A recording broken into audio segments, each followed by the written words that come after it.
Major League Baseball on this 9/11 will never forget, and we shall not forget the events of 9/11 2001.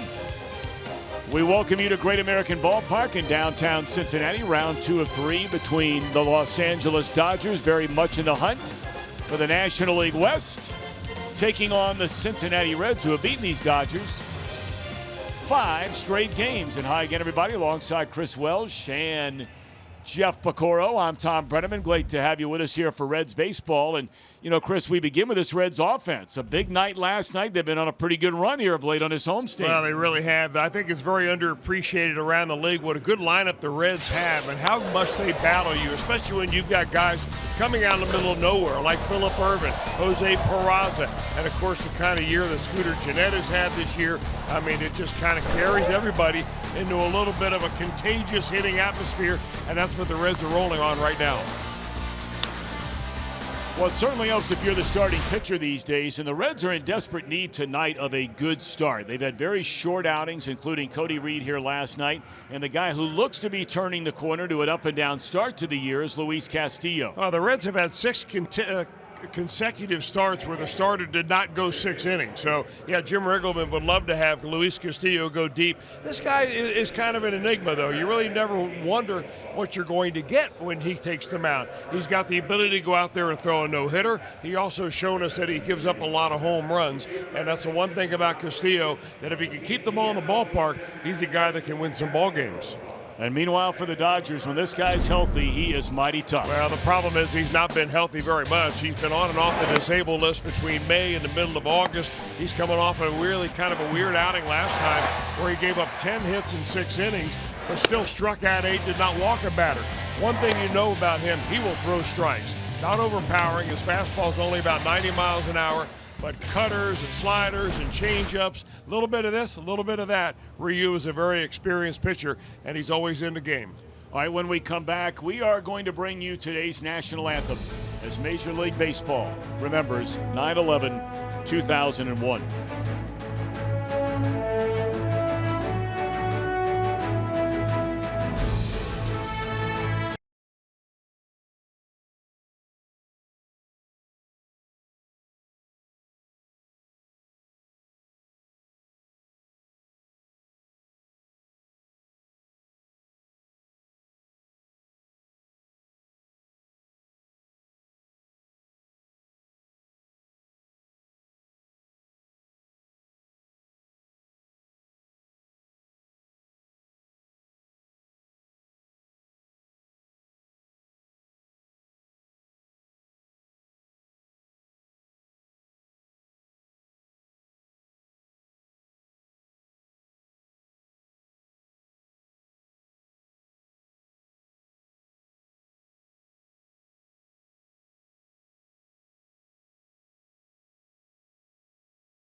USAA, insurance, banking, and investments tailored for the military community. We always salute those who have, that are, and that will serve in the United States military. And we shall never forget the events of 9/11, 2001. And tonight, singing our national anthem is Cincinnati firefighter Justin Kenny.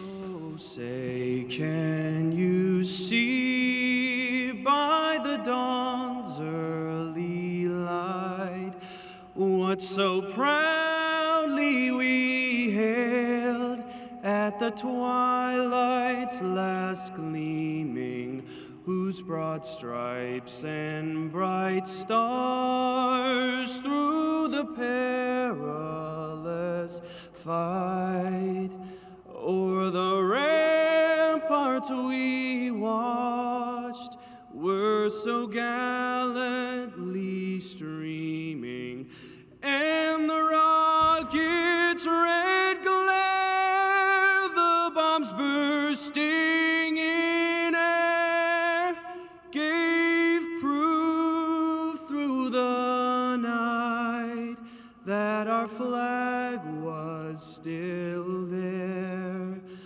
Oh, say does that star-spangled banner yet wave o'er the land of the free and the home of the brave?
Meteorologist John Gum. All right, Reds and Dodgers again tonight at Great American Ballpark. And like last night, little taste of fall in the air, but it will be slightly warmer this evening, though. Mainly cloudy skies will fall from around 69 by the first pitch to near 63 degrees by the final out. Enjoy the game here on Fox Sports Ohio. All righty, thank you very much for that. Luis Castillo, a pat on the back to a Cincinnati policeman and making his way out to the Great American Ballpark mound in preparation of his start against the Los Angeles Dodgers. And let's take a look at the starting lineup that he will be facing. He threw the ball very well against this Dodger team when the Reds were out there in May. We talked about the depth of this Dodger team last night. 7 of the 9 players in the lineup tonight are in a different spot than they were last night. Jock Peterson starts in left. Muncy starts at second. Machado, the holdover. They move him to third, though. Bellinger is at first. Grandal catching. Verdugo is in center. A latter third of Taylor, who was in left field last night. Puig is starting in right. And Ryu is on the mound. I think there's only 3 that were in the starting lineup last night that are starting tonight. So when you go into the Dodger clubhouse at 3 o'clock in the afternoon, you better check that board to see if you're playing or not. And believe me, there are a lot of people in that clubhouse right now wondering what the heck is going on, not knowing what's going to happen day to day. Luis Castillo, he knows what's going on day to day because he knows ahead of time when he's going to pitch. Hopefully this is one of those sterling outings for Castillo that he is so capable of.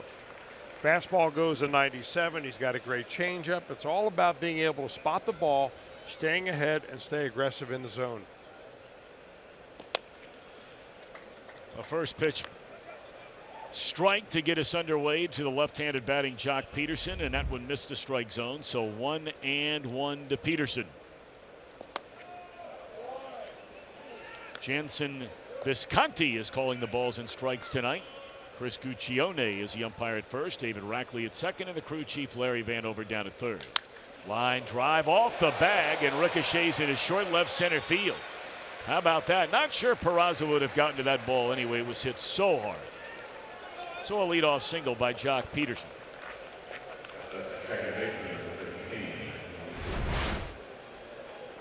Well, a fastball that Peterson just unleashes on. I think he probably would have gotten to that ball, and probably because it was hit so hard, had it not hit the second base bag, it would have been out of first base.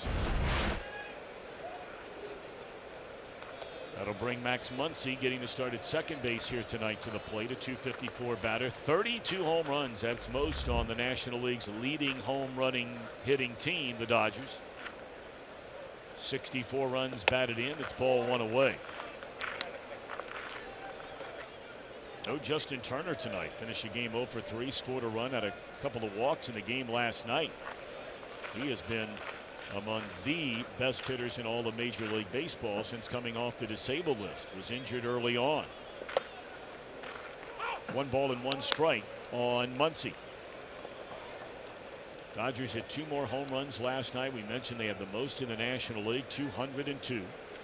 The Dodgers lost ground with their defeat to the Redlegs last night, and Colorado beat Arizona. So the Dodgers a game and a half back. And Milwaukee ripped off its 4th straight win, beating the Chicago Cubs. And don't look now, but the Brewers go into Wrigley Field tonight. Game 2 of that series. 1 game behind Chicago for the National League Central Division lead. Reds will be seeing both the Cubbies and the Brewers on this upcoming road trip.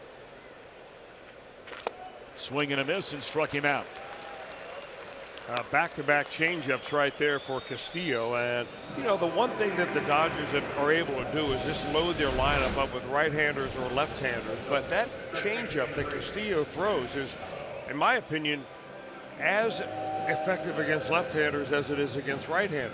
Got great arm action on it. You see a little sinking action. So after a leadoff base hit, he gets a strikeout on the changeup.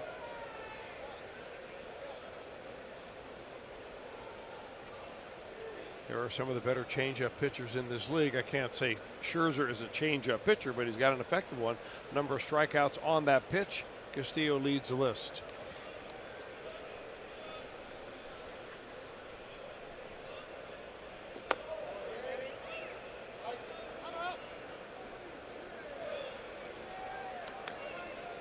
Here's Manny Machado. He came over, of course, as a shortstop. That's where he wants to play. He's played a lot of third base in his major league career.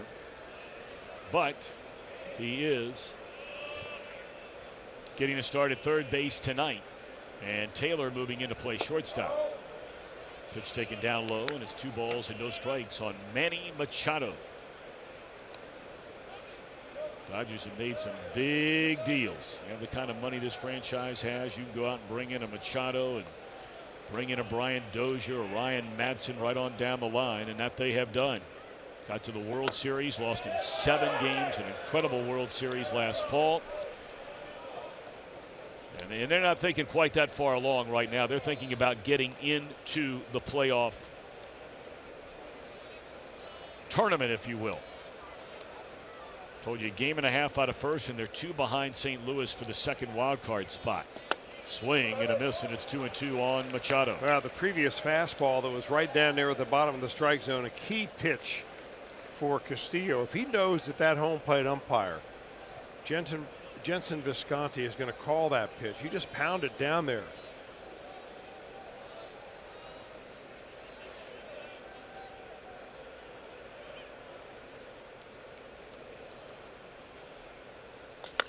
Hooked into left field, a base hit for Machado. Peterson advancing on to second base, 2 singles.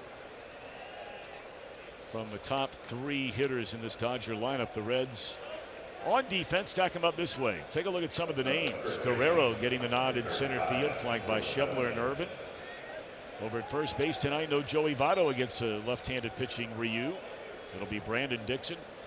And Kurt Casale starts in place with Tucker Barnhart.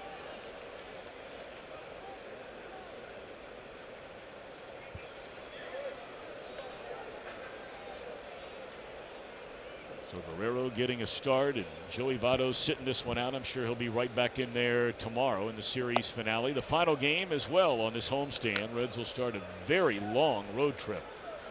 We told you they go to Chicago for the weekend. From there on to Milwaukee, and from there to close out the trip in South Florida against the Marlins. 1 ball and no strikes on Cody Bellinger. Bellinger, the National League's Rookie of the Year a season ago, an up and down year this year. Numbers aren't bad.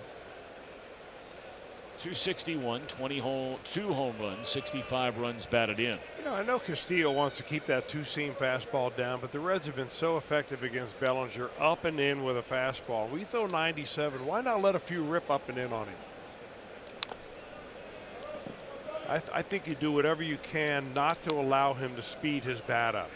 Don't throw a changeup in there that you're automatically going to be on a little bit better. Unless he shows you that he's on the fastball, keep it on him and keep it inside. Up and in, that is, above the waist.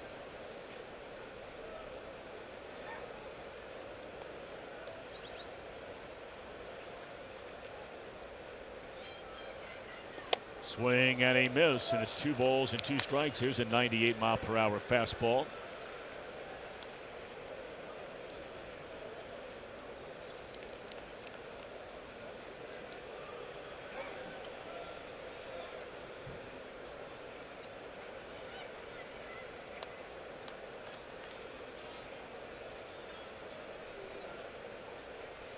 Swing and a miss again. Came hard down and in this time, and Bellinger waves over the top. I pulled the string on him right there, Dick Castillo, but, you know, adding and subtracting is all his game right there in a good spot.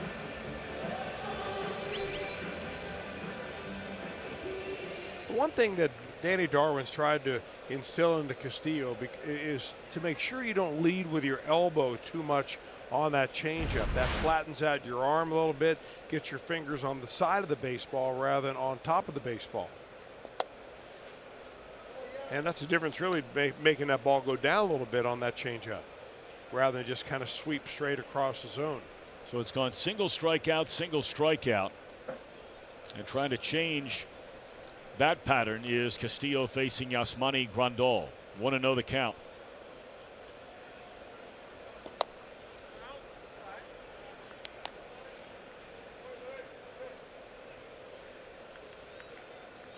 Grandal, 23 home runs. It seems like everybody the Dodgers run out there has 20-something home runs on the year. Well, they've had 18 games in a row where they've hit at least 1 home run. And that is a Los Angeles Dodgers franchise record. The 23 home runs and 63 knocked in are the most among all major league catchers.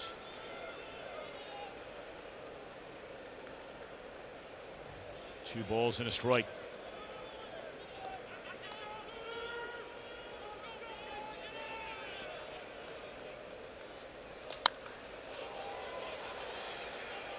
Another very cool evening here in downtown Cincinnati. Temperatures expected to warm up. Lots of sunshine beginning late tomorrow afternoon right into Thursday and Friday. Of course, the Reds will be out of town then, but Looking forward to it warming up again.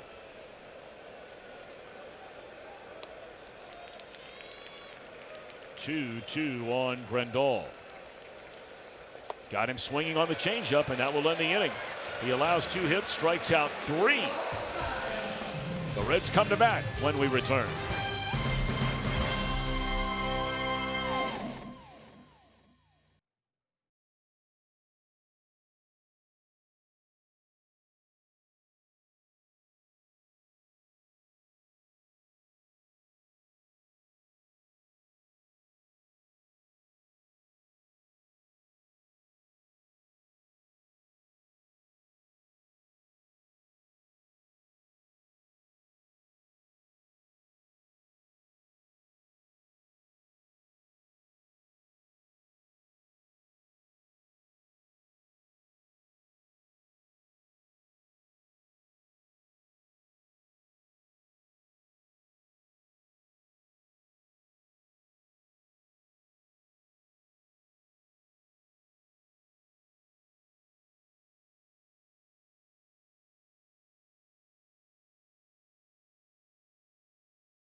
By Chevy, check out their award-winning lineup. Only your tri-state Chevy dealer, and by Skyline Chili. Had a little bit tonight.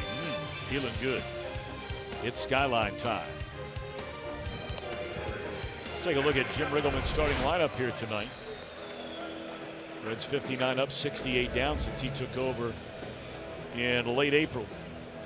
Shubler, Peraza, Jeanette, followed by Suarez, Irvin, Casali, a ladder third of Dixon for Votto at first.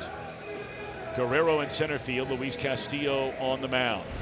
Hyunjin Ryu.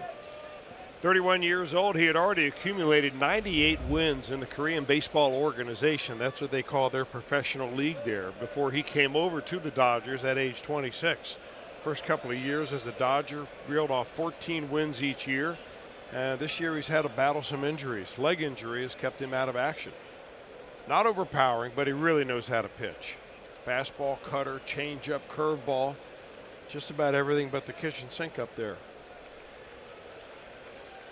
Slow breaking ball drops in there, a strike to Scott Shubler. It's only Ryu's 12th start of the year because of those injuries Chris made reference to. When healthy, 4-2, 2.1 ERA, 67 strikeouts, and only 12 walks. He is a strike thrower. Well, if you love the art of pitching, you'll just love to see this left-hander throw on the mound. Well, I really thought when they first got him that he was going to be an outstanding pitcher for many, many years, but they just can't keep him on the field. Right.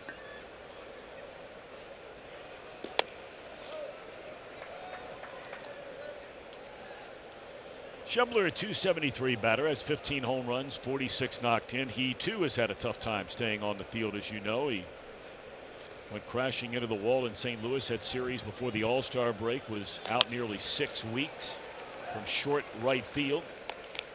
The throw is made by Muncy, and Shubler retired. Look at the Dodgers on defense presented by Ford. We mentioned all the changes. Peterson did not start last night. Muncy did not start last night. Machado started at short. Bellinger did not start. Grandal did. Verdugo did not start. Taylor did in left. Puig did not start last night. Tonight he's in right. So a lot of moving parts and a lot of talent up and down his Dodger roster. But the question is, Chris, is it good enough to get into the playoffs? Every day is like a playoff game for the Los Angeles Dodgers. And I think the pressure just continues to build more and more on Dave Roberts, because he's trying to balance what's going on in the clubhouse with so many talented players that feel that they should play an entire game when called upon, and the front office, which is you know, really bent on using as much analytics as anybody in baseball.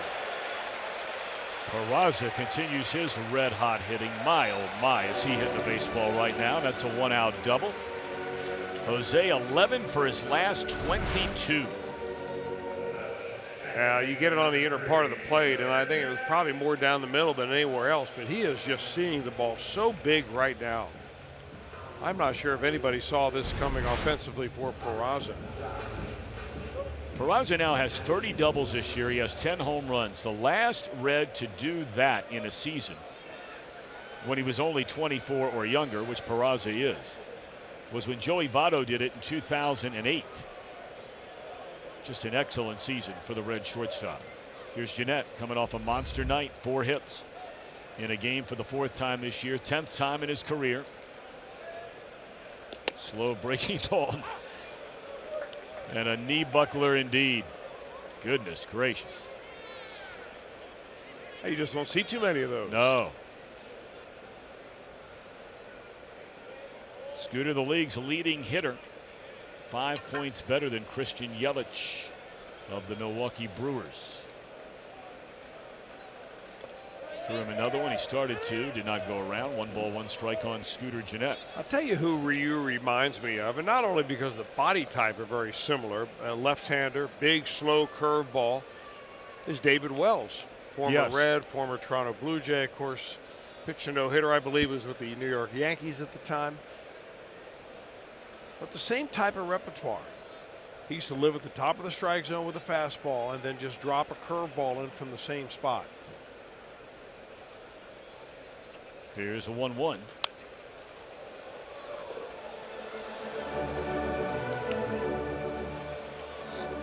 I'll break it down for you and show you exactly what he throws. He throws a fastball, tops out at 90. He'll use that at 37% of the time. The cutter is just off the fastball. A little bit of movement away from left-handers.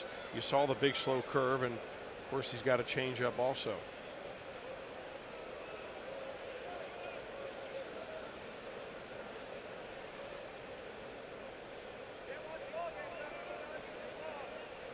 Well, Grandal continues to look up at Scooter Jeanette as though he's peeking back there before he goes through a laundry list of signs with a run out there at second base. Take a look at Grandal when he starts to hang these signs. Well, the Dodgers are just completely flummoxed when it comes to trying to get Jeanette out. And they probably come to the point, well, he's got to be cheating because nobody hits us like Jeanette unless he's getting an advantage.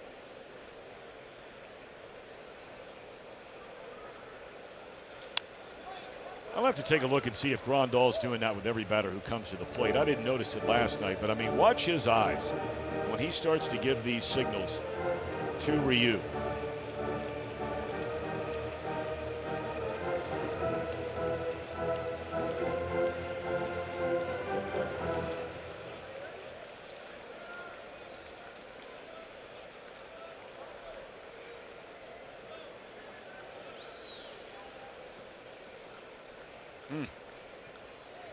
14 for 19 is Jeanette against the Dodgers this season. Think about those numbers. He has a double, couple of home runs. 14 for 19.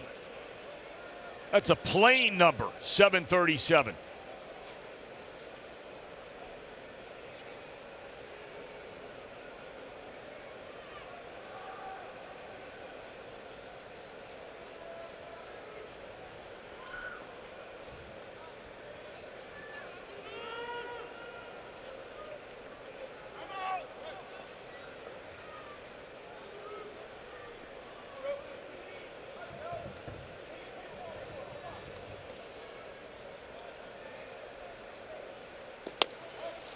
And he walks him.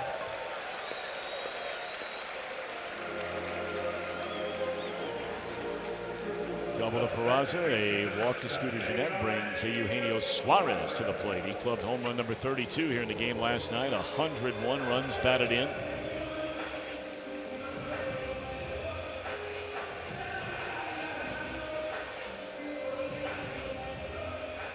Suarez has made it pretty tough on left-handers so far this year. You go back to the very beginning of this season, his on-base percentage against left-handed pitchers is 4th best in all of baseball. at 4:53.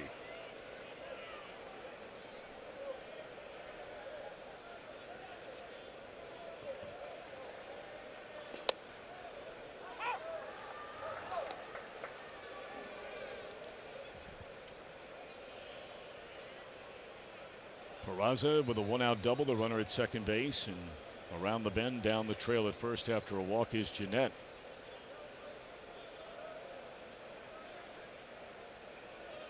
You know, what we saw here last night has been anything but the norm for the Dodgers starting pitching. You go back to the All-Star break, the second best ERA in Major League Baseball, only trailing the Arizona Diamondbacks. Dodgers starters 3.14. And they're number 1 and number 2 or number 3 in every major category. Opponents on base percentage, walks and hits per innings pitched, opponents batting average, strikeout to walk ratio. Of course, a lot of that has to do with that man right there coming back, Clayton Kershaw. But everybody's throwing the ball well. I don't know what is going on with the Reds hitters and Ryu out here tonight, but it's like nobody wants to play the game. Grandal's looking up again. And here we go again. It happened 3 times during the at-bat to Jeanette and already 3 times here in the at-bat to Suarez.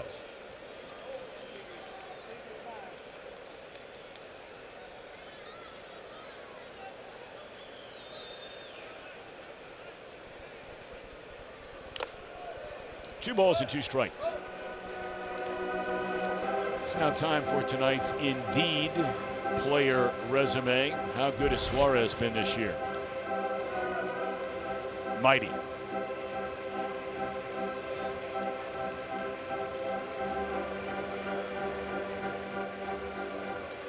You know, it's interesting, of the 32 home runs he has hit this year, 21 of the 32 have come with at least 1 runner on base. That's the most in Major League Baseball. 2-2.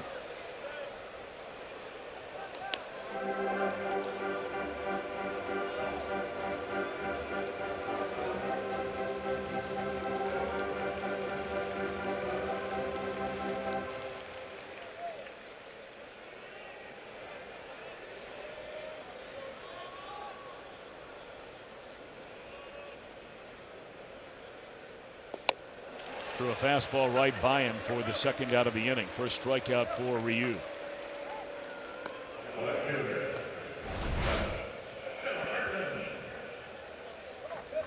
A little bit of elevation on that, not much, slightly above the waist right there. And if Suarez does have a hole in his swing, it's that fastball up. But boy, oh boy, has he leveled on some breaking pitches so far this year.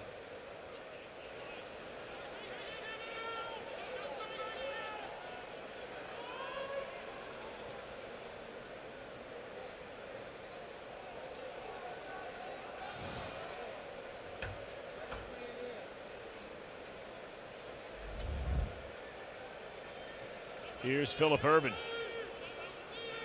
6 home runs, 29 knocked in, playing virtually every single day since the All-Star break and the injuries that occurred to both Winker and Schebler.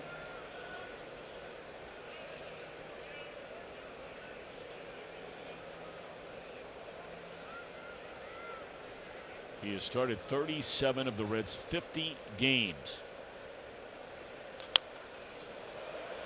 And that goes back to the All-Star break. Well, one door closes and another one opens. And when Jesse Winker went on the disabled list, hurt his knee, out for the season, somebody had to fill in. And the Reds really had a number of different choices that they had brought up here to basically audition. Mason Williams, Preston Tucker when he was with the ball club. But it was Ervin that, you know, earned the playing time, and he's been a big part of this.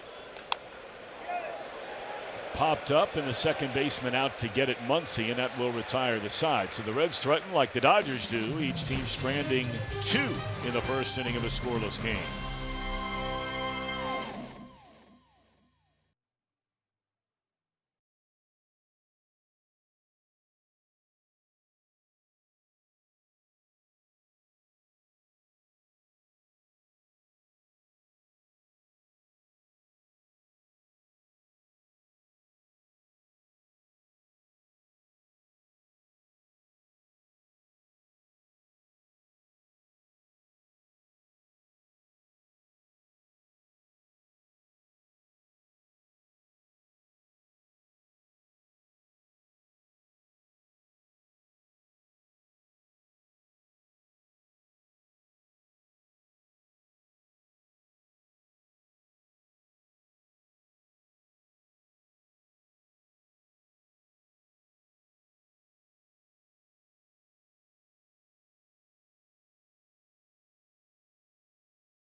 Dio, his second season in the big leagues, first full year.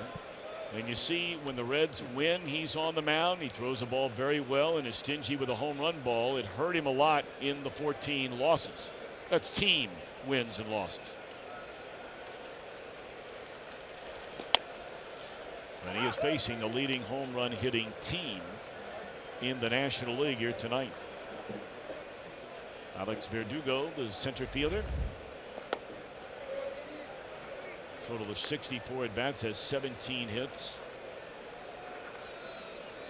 That adds up to a .266 batting average, on base percentage around .330 with one home run. Suarez drifts into foul territory for the first out.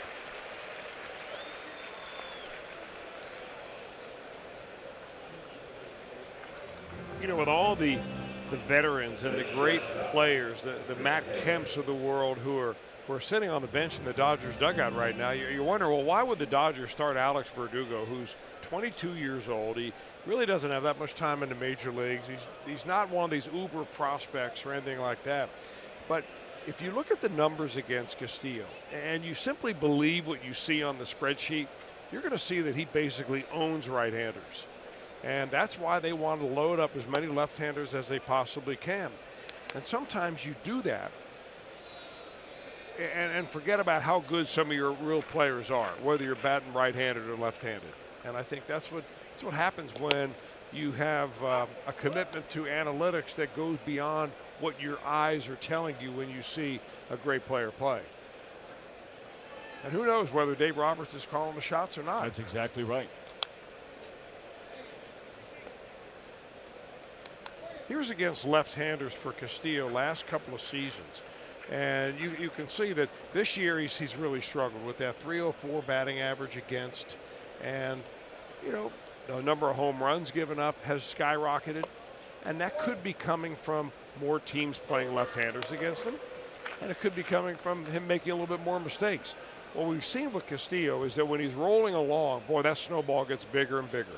But when he starts getting hit around a little bit, he gets timid and starts, you know, nicking at the edges a little bit, pitching defensively, and that's when he gives up the home runs.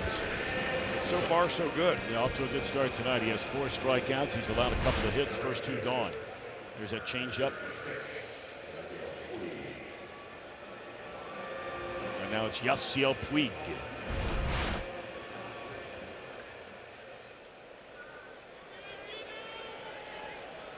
Batting 8th, getting to start out in right field tonight is Puig. 16 home runs, 49 knocked in.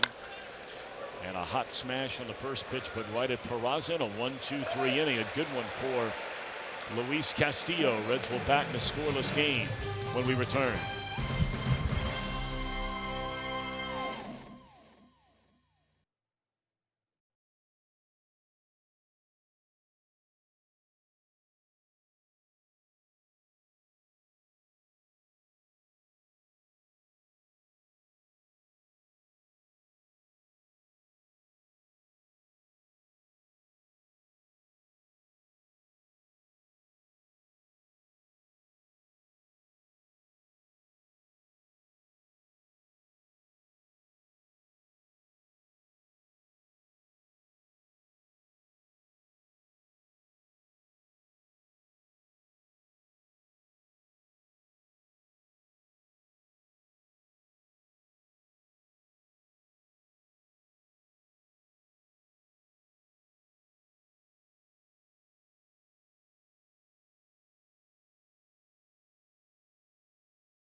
But that was not the story last night. Our Elk and Elk storyline, 14 hits, 10 runs for the Reds last night. That's the 14th time this season the Reds have had at least 14 hits in a game. They did it only 10 times all of last season, and they've been hot recently, 6 times in the last 22 games.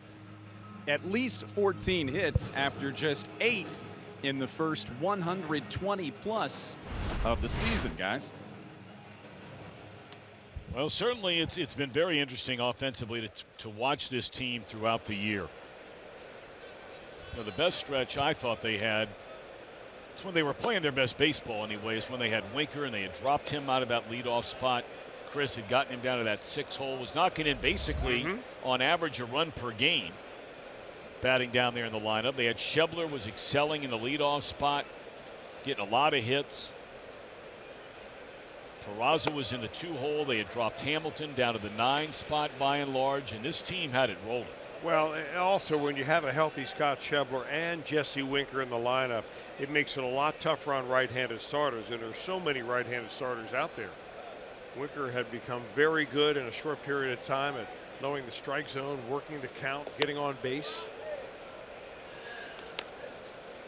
It was a ball club that if you're a right-handed starter or a ball club that runs out righties against the Reds, you didn't want to see that.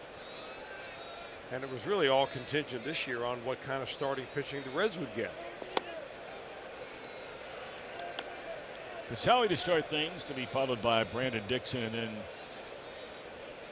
Gabriel Guerrero.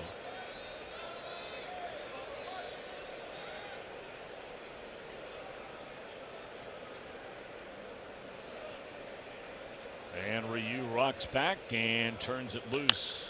Fouled out of play.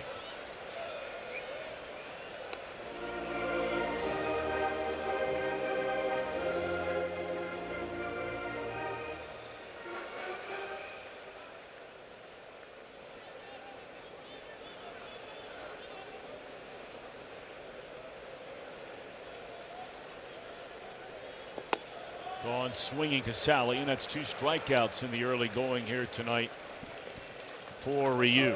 You know, the changeup that Ryu throws isn't all that much different than the fastball that he has, but what he does is that his body kind of comes right at you as the hitter. I mean, he really sells it as a changeup or as a fastball, and he's able to deaden the speed with his grip, and that's why he gets a lot of swing over the balls and also a lot of swings and misses.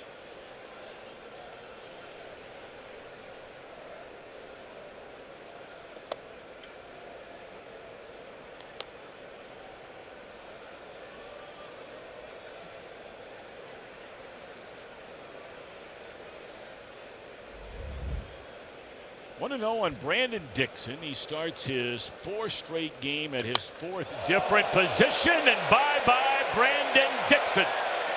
Wow.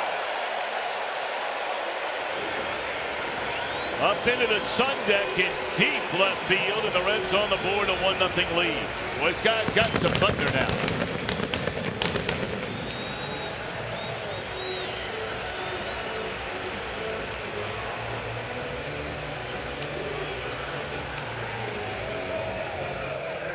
That was plenty of thunder right there. It went into the 2nd deck and about halfway up in the 2nd deck. A no-doubter, a little bit of maybe a slider right there, perhaps a cutter from Ryu. Man, did that sound good coming off the bat. Way back. That's out over the Kroger K signs out there and then bounced back towards the field of play. So thank you very much. Remember also that Brandon Dixon was originally a Los Angeles Dodger minor leaguer. Come over in that trade that sent Todd Frazier to the White Sox, and the Reds also got Jose Peraza and Scott Shebler. Yep. And Dixon was kind of the forgotten guy in that whole deal until he had such a good spring training this year. Kind of got on everybody's list a little bit. Had a nice run of it in AAA. The Reds needed an extra body up here. They brought him up, and now for the last few ball games, Jim Riggleman's trying to keep his bat in there to see what kind of rhythm he can develop.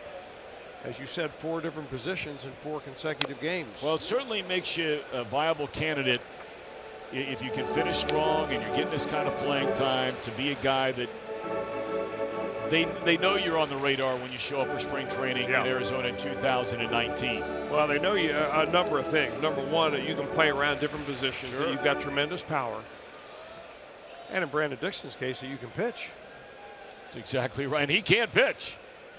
Make no mistake about it. And are you kidding me? That game in Cleveland he had this year was about as good as it gets. Well, here's Guerrero. They brought him up on the 4th from Louisville. Made his major league debut that night in Pittsburgh. Pinch hit, played center field for 1 inning, and made his last 3 appearances before tonight as a pinch hitter. And he has gone on strikes. Ryu has 3 of those. This isn't really a good matchup tonight for Guerrero and Ryu. I mean, unless Ryu makes a mistake that Guerrero runs into.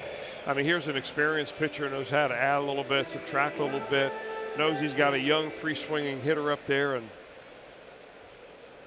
going to take advantage of that.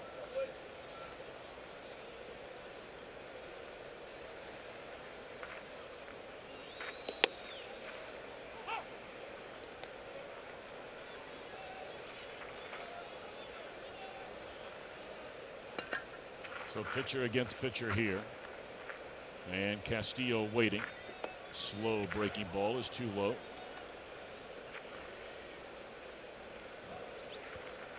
.50 at bat, 6 base hits, 1 double for Luis Castillo. And now 1 ball and 2 strikes.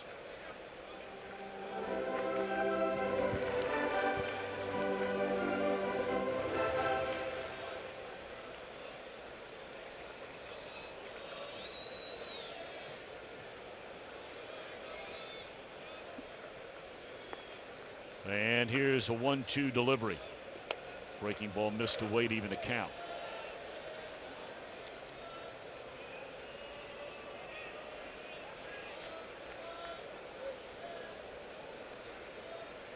Scooter doing all the hitting last night, and a good start tonight for Brandon Dixon. Here's a 2-2 pitch. Got him swinging to end the inning. But for Brandon Dixon, he says, take that, Dodgers. His 5th home run of the year and a 1-0 lead.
We paid tribute to those who lost their lives on September 11th, 2001, honoring them tonight at this ballpark and all around the game with the pledge that we shall not forget. Be able to, thank those first responders for doing what they did, and like I said, I think really it's just should we send out some prayers for those families that lost loved ones that day? They put their lives on the line more ways than one. Firefighters, police department, the hospital staff, and it's just something that I don't think we, as a nation, give them as much credit as they deserve. Reds lead 1-0, and boy, those are wonderful comments by both David Hernandez, Scooter Gennett, among others, and I will never forget, certainly will never forget. In 2001, of course, 9/11 was a day among 3 places in our country where you had just complete devastation in the towers in downtown New York. That one shot the other way, and it's foul off the bat of Ryu. Anyway, when the Arizona Diamondbacks went in there about a month and a half later to play in the World Series against the New York Yankees, Mayor Giuliani at the time was looking for anybody and anybody who basically was any sort of recognizable name to come down to ground zero, where there were literally there was still smoke and ashes and debris a month and a half later, and trying to dig out all the way to the floors below where the towers had come down. And so he had asked the Diamondbacks traveling party to come over there, so guys like Randy Johnson or Kurt Schilling or whoever, Luis Gonzalez, Matt Williams, could go down and shake their hands and give them a pat on the back, whatever the case may be. And then to see it with your own eyes, it you never forget.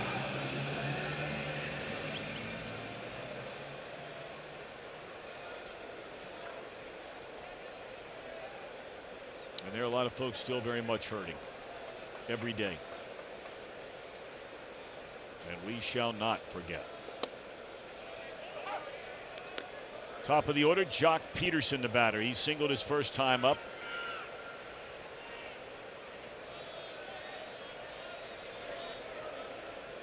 Castillo allowed singles to the first hitter and the third hitter in the first inning. He has since retired 6 straight. 4 of them on strikeouts. He has 5 total in the game.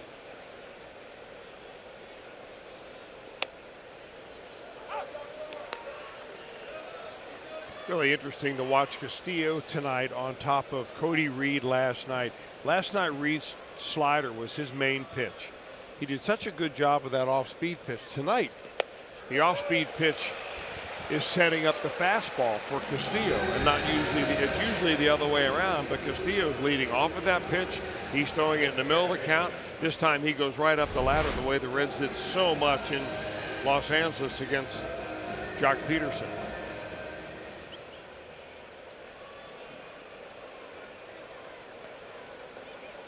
So back-to-back strikeouts for Castillo, already 6 in the game, and we're just 2 outs into the 3rd inning. And now Max Muncy, he struck out his first time up. Not gonna fool around this time. He's first pitch hacking and drops it foul on the fastball. 98 by Castillo early on here tonight. Of course, last year among all National League starters, his fastball had the highest average of any pitcher in the league. Did Castillo. Now again, Chris talks about it all the time, how, you know, for a lot of guys, 96, 97's become hitting speed, if you will. But I'm not so sure that we have seen that regular velocity most of this year until just recently from Castillo. I think early in the year we certainly did not, and we got off to a really rough start. A lot of people are scratching their heads saying, well, where's the results that he had last year? Where's that glimpse of Castillo, the electric stuff? And you're right, he didn't have it. Trying to strike out the side. 2-2.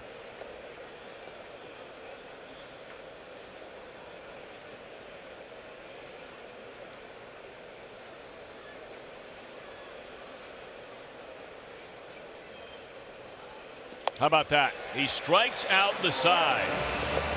Muncy gone swinging, 7 through the front 3 for Luis Castillo.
Holmes from Cincinnati will win that beautiful Tundra.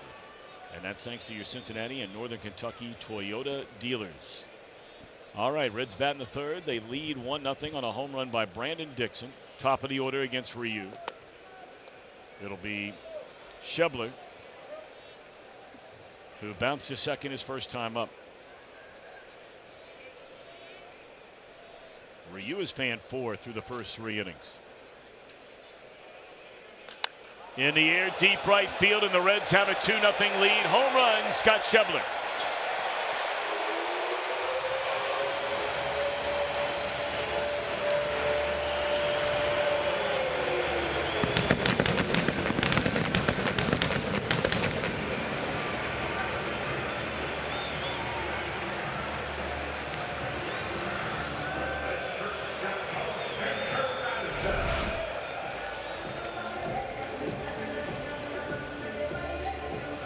Two no-doubters tonight. Dixon to left and now Shebler to right. Yeah, 2 of the 3 players that the Reds received in that deal from the Dodgers have hit home runs tonight. And the other, Peraza, has hit a double. Open wound, insert salt. Oh, you're not lying about that. Ooh, how about that? Let's see if Peraza could play long ball, make it the hat trick.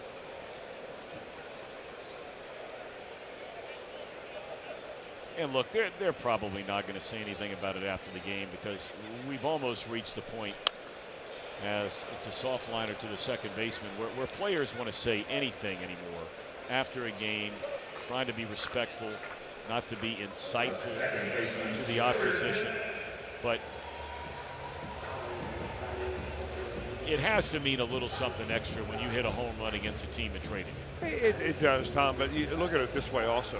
These guys wouldn't have gotten a shot with the Dodgers. They probably would have been buried down in their minor leagues while the Dodgers went out and signed free agent after free agent, and pretty soon no one would have ever heard of Shebler or Peraza, or Brandon Dixon. They could have just been lost in the shuffle. So here they come over to Cincinnati, a new organization that needs players, and give them a good opportunity to play. Scooter trying to bunt his way on. Ryu will field it and throw him out. And the Dodgers will say thank you very much. For a guy who's hitting 37 against him, they'll take that all day, every day. So not a bad idea, though. I kind of like that because they were giving it to him. You're not really sure. I don't know what the scouting report the Reds have says about the fielding ability of Ryu, but he got off the mound pretty quickly, made a nice play there. I'm sure that Scooter Gennett would tell you that if he put that ball down where he wanted to, it would have been a base hit. Yeah. A little closer to the line. Here's Suarez. He struck out swinging his first time up.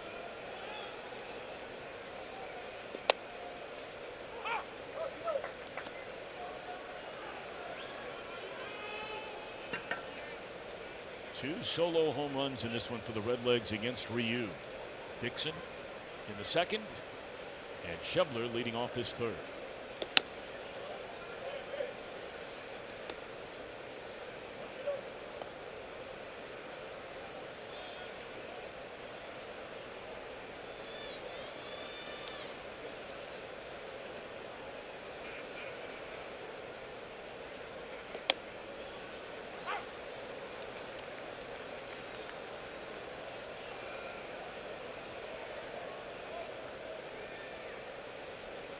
Ball and 2 strikes on the Reds all-star third baseman.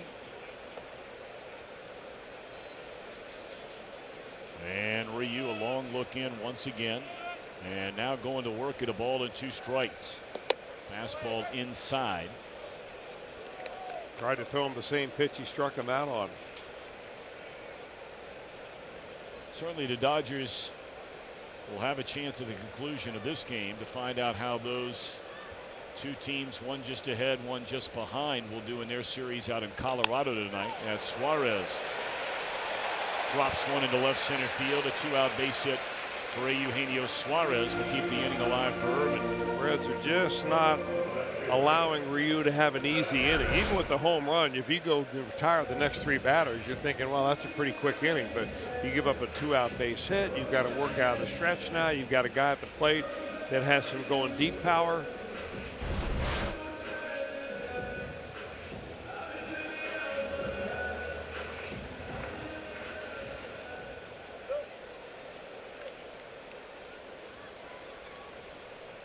Here's Irvin. He popped up softly to the second baseman his first time up. Fastball paints the outside corner. Interesting to where the Dodgers are playing defensively against Phillip Ervin, especially in the outfield. They've got the center fielder swung way around. You see Verdugo out there in center field. He's up here, and he's pushed around like maybe a left-handed hitter. That's because Ervin has hit so many balls opposite field against left-handed pitching.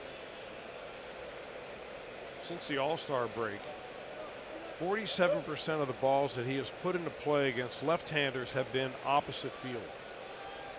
That is way up there.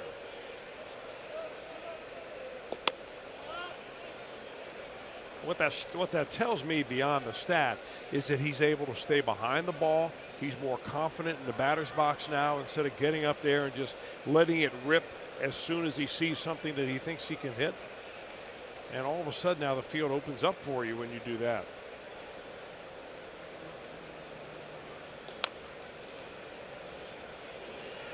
After going fastball, fastball, fastball away, spins up a 72-mile-per-hour breaking ball, and Irvin way out in front of it. You know, usually that breaking ball is a pitch, the real slow one you see earlier in the count, and the harder breaking ball you see later in the count, to get ahead and then to put him away.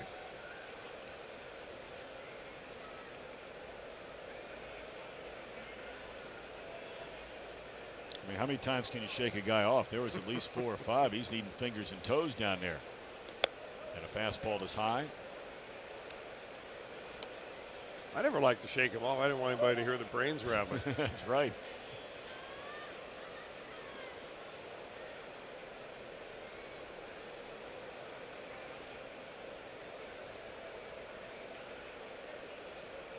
Well, not much of that one on 3-2. And swung on and fouled out of play. 55 pitches for Ryu. Tack on one more.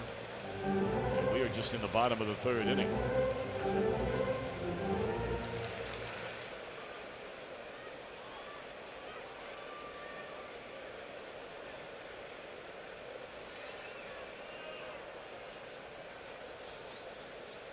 Runner gets started over there, and a swing and a miss will retire the side. But the Reds get a second home run in this game. This one from Schebler. They lead 1-0.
In the strikeout pitch here tonight is Luis Castillo. 6 on changeups and 1 on the fastball.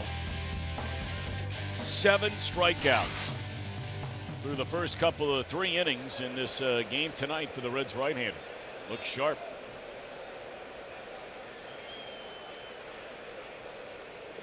So the Dodgers bat with the heart of the order here in the fourth, trailing 2-0. Machado single to left field his first time up. Bellinger to follow, and then Grandal hit hard, but right at Chevrolet. Sinking liner for out number 1.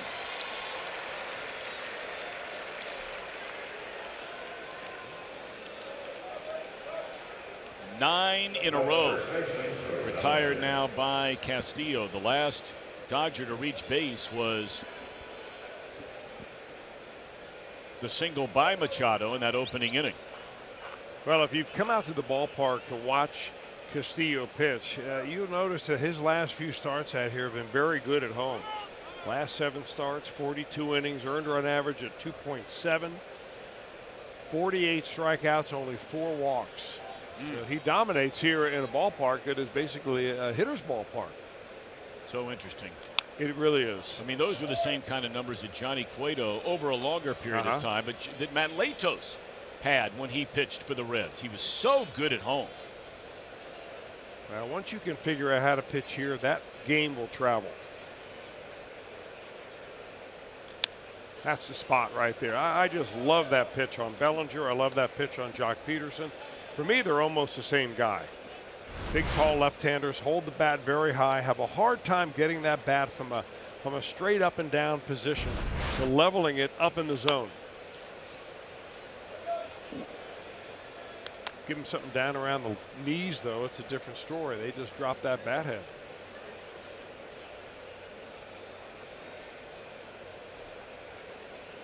No balls, 2 strikes on Bellinger.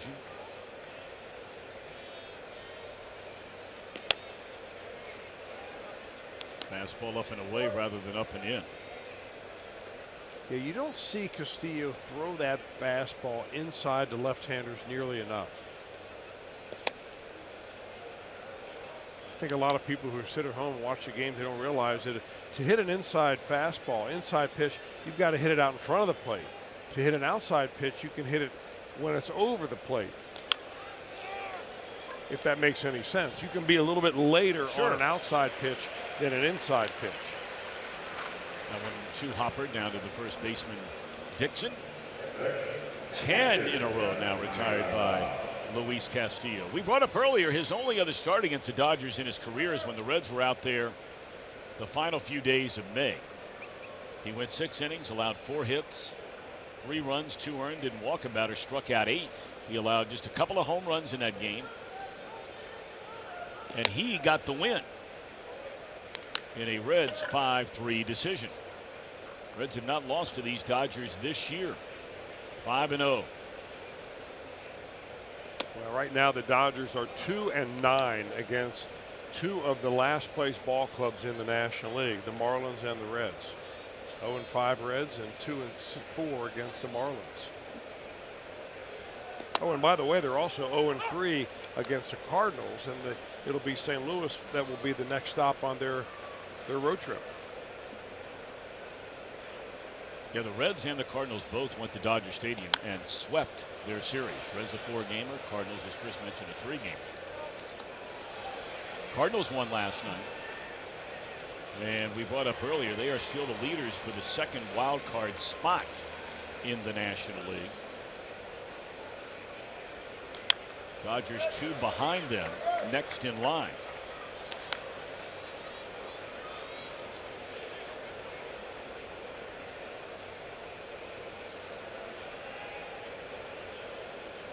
Here comes a 2-2 on Grandal.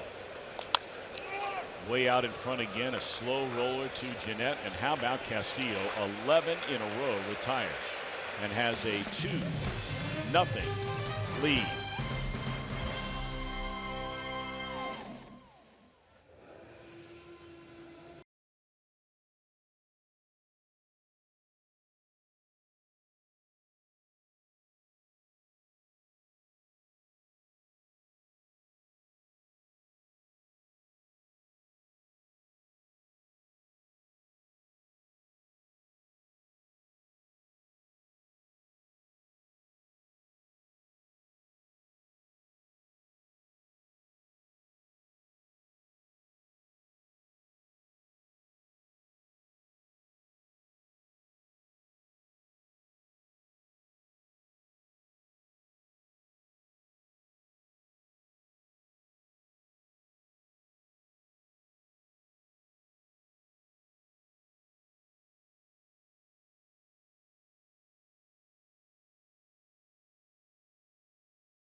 Geico. It was Halloween 2001, and President George W. Bush, he had the first pitch before Game 3 of the World Series between the Diamondbacks and Yankees.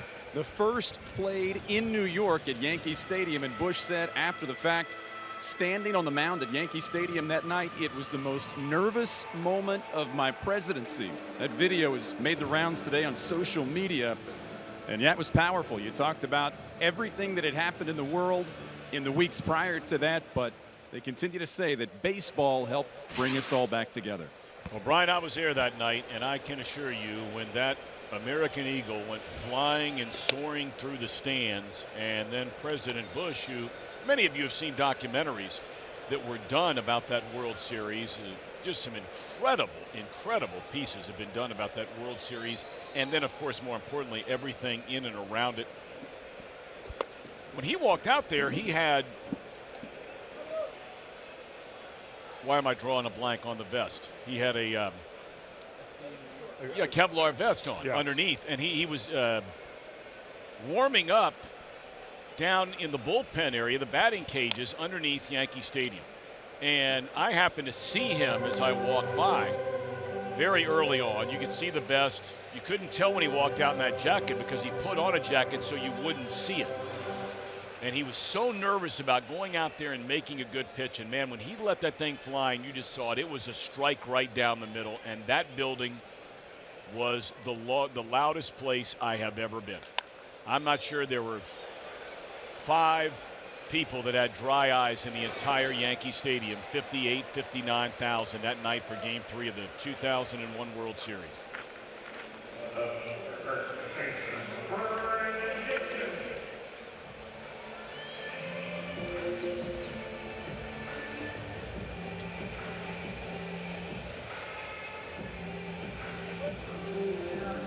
You know, it's interesting you brought up that trade, Chris, that was made about the Reds and the Dodgers and the players, 2 of them anyway. Schebler and Dixon have hit home runs here tonight. The third player, Peraza. All right, who were the 3 players? Joe Luckup reminds me, the 3 players the Dodgers got in that deal. As you talked about when they came over here to the Reds, these guys got a chance to play, right? What about the guys who went to the Dodgers? That's off the end of the bat. We'll stay in the yard. Micah Johnson, remember him? He was a pretty decent prospect for the White Sox. Frankie Montas, flip a coin there, maybe some of you know. And Trace Thompson. And then, of course, none of those players are with LA anymore, their whole organization. Todd Frazier went to the White Sox in that deal. Right. And he's no longer there. Yet the Reds have 3 players, 2 of them productive players. Don't you wish they all worked out that well? Oh, yeah.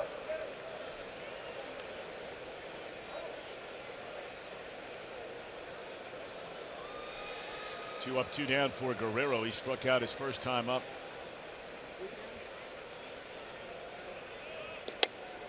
Fastball in.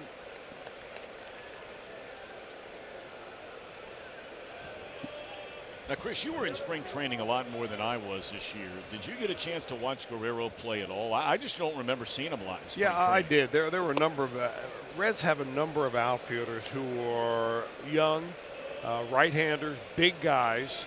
I can't say they all swing the same, but they all came in late in ball games and played quite a bit. Guerrero was one of those that played mostly center field, a little bit of right field.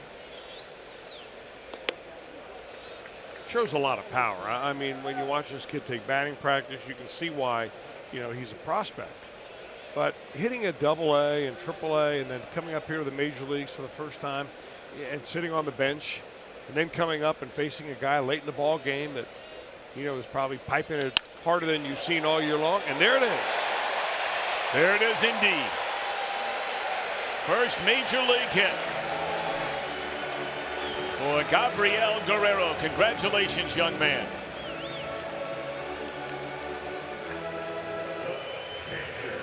What an incredible feeling it must be. And there's that baseball. The bad boy will pick it up over in front of the Reds dugout. Good stuff. Congratulations. Little 2-strike hitting right there. taking it the other way and gets it right by the second baseman.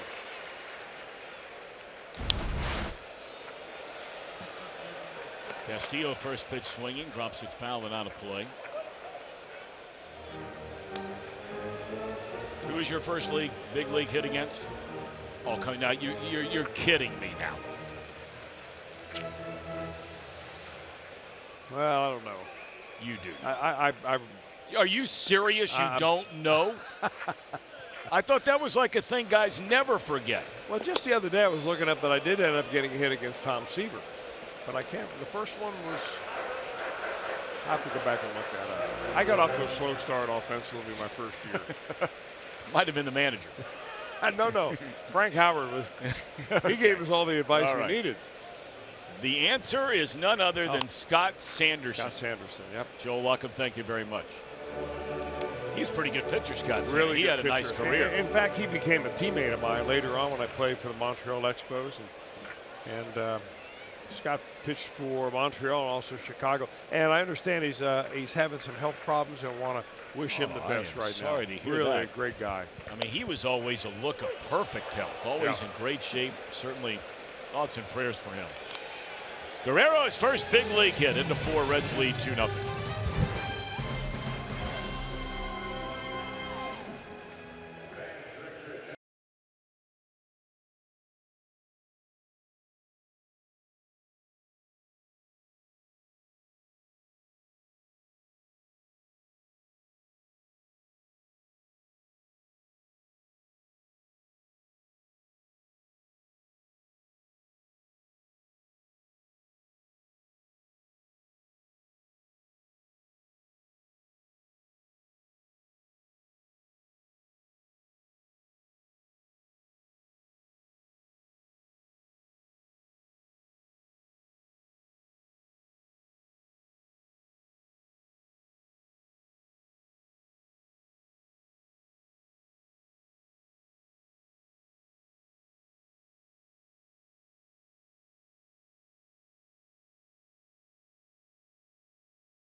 Ohio brought to you by your local Ford dealer.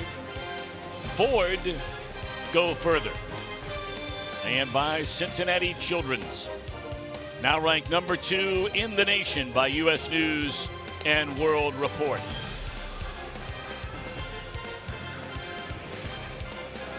For Reds fans, don't miss your chance to win Reds merchandise, memorabilia, a trip for 2 to see the Reds at spring training in Goodyear, Arizona.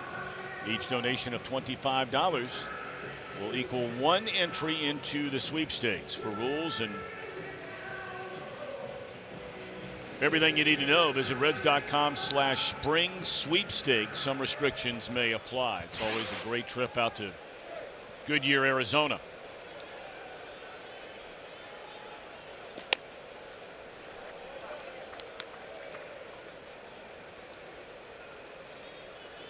Pretty good pitchers duel here tonight. 2-0 ball game.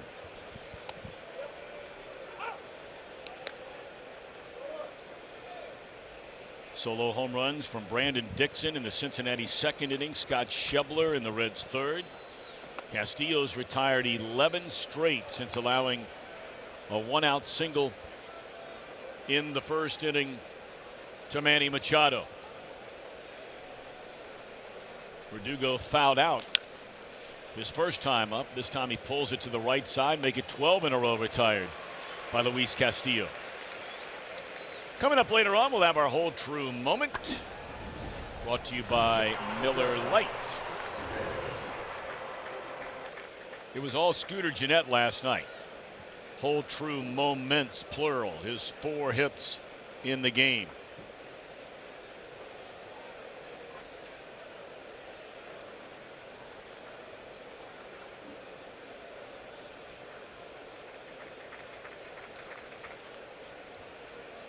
Now the batter, Chris Taylor. In there, a strike. Taylor struck out swinging his first time up. Castillo struck out 3 in the first inning, 1 in the second, 3 in a row in the third. And he's getting them out a lot earlier than that here, the last 4 batters. Not a single strikeout, but a lot of this. A lot of weak ground balls. And making the play is Suarez for the second out here in the 5th inning.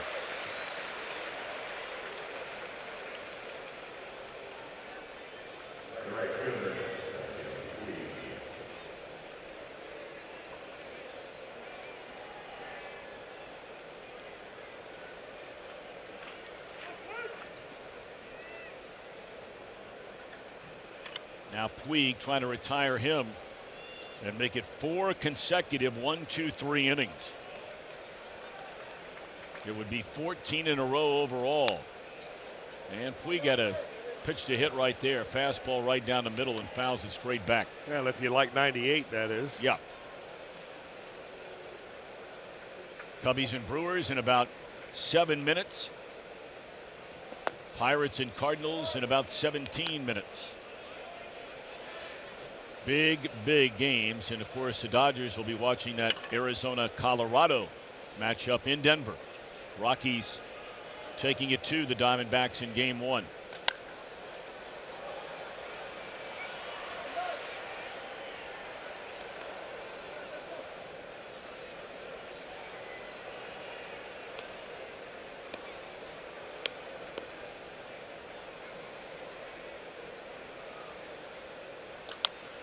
Ground ball down to third. Suarez throws across the diamond. 14 in a row retired by Luis Castillo.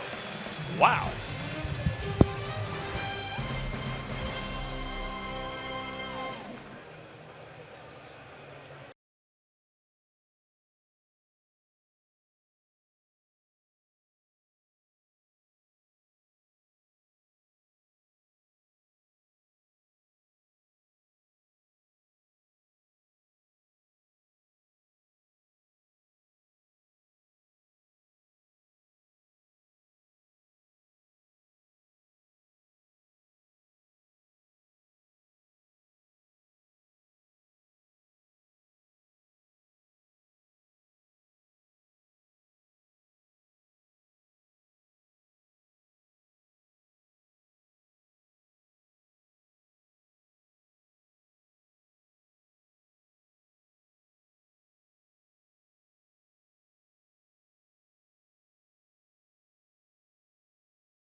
Voted to unifying our community to end cancer as we knock cancer out of the park.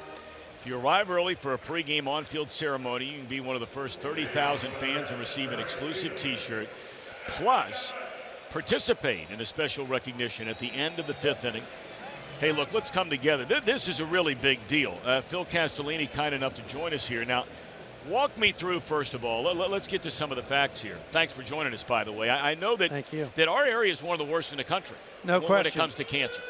Kentucky worst in terms of diagnosis and death rates. Ohio 6th worst in the country, and Indiana 9th. That's all Reds country. So we've got a big problem here, and we've got some people that are really trying to help make this a research institute city. And there's very few of those in the U.S. And who hasn't heard of Midland connected to baseball?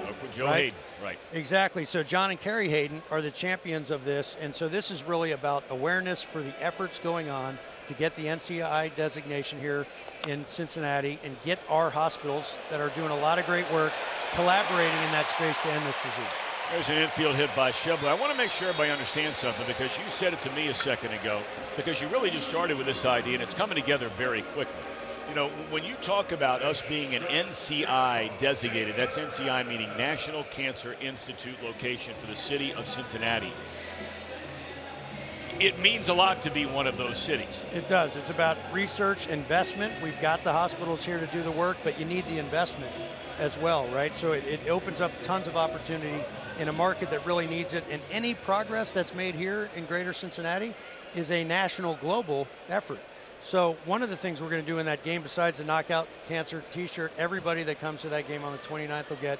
If you have seen at our All-Star or playoffs when you have the Stand Up to Cancer moment where they honor somebody affected, we're going to do that type of thing in game as well. And really, it's about awareness. It's about celebrating those who are the caregivers and the survivors of the disease.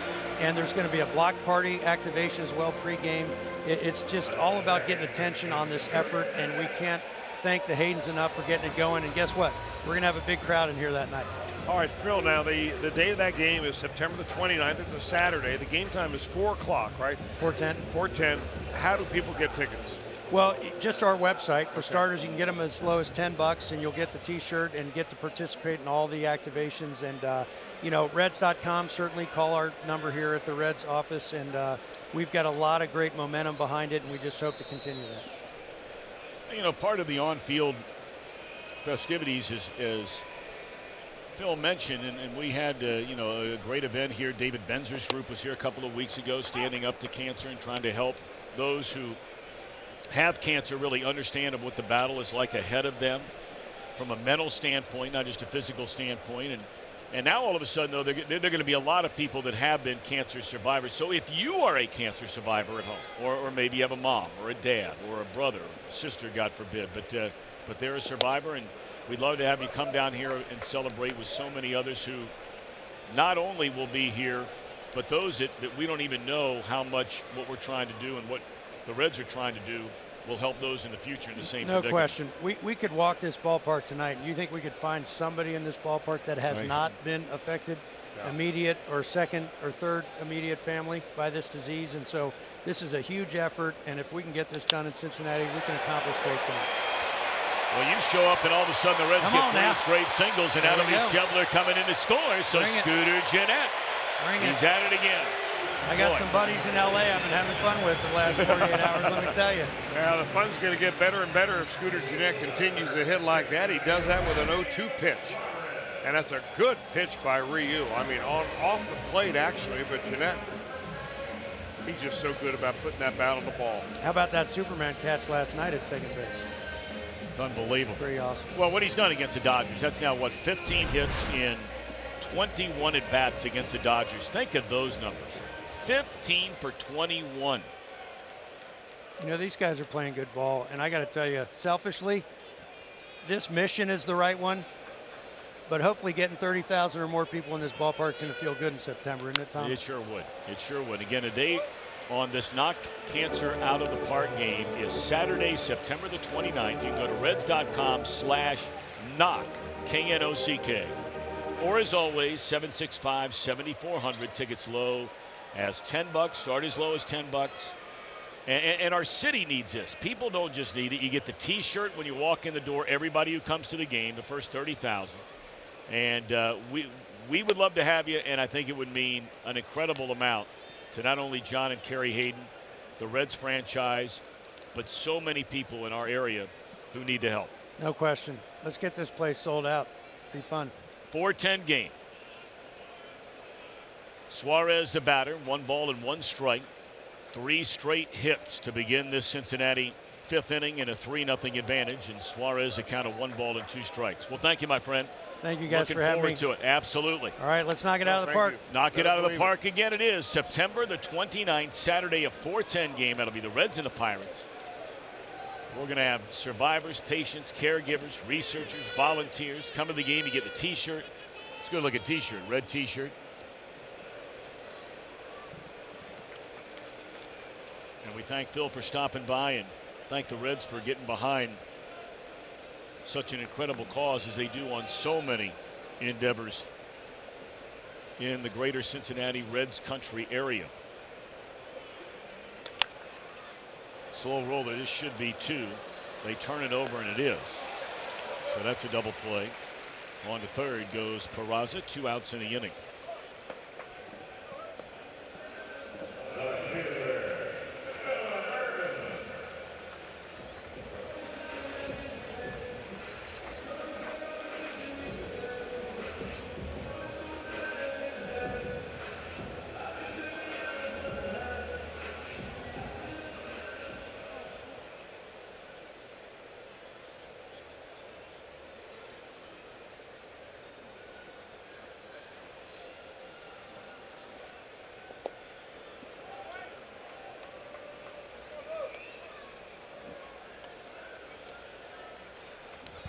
Phillip Ervin, a count of 0-1, 2 outs, and Peraza stands at third base. 3 runs, 8 hits for the Reds against Rio in the 5 innings here tonight. And his mound opponent, Luis Castillo, has been spectacular.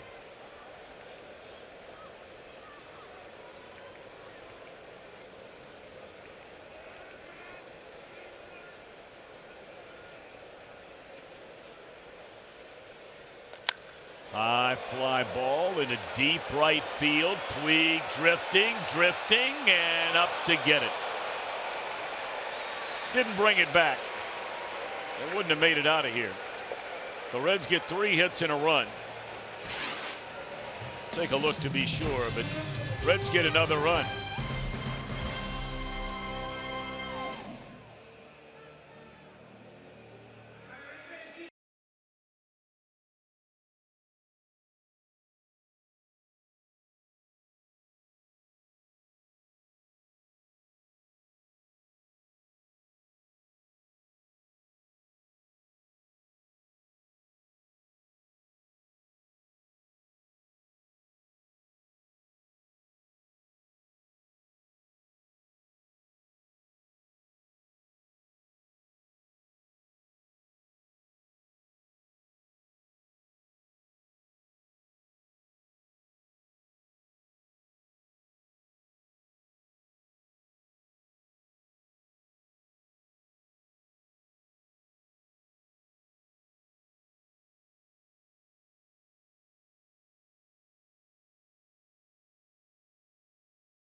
Books tell you about that. Get to know GABP's King of the Keyboard. And why did Joey Votto swap a jersey for a fan's T-shirt in Pittsburgh last week?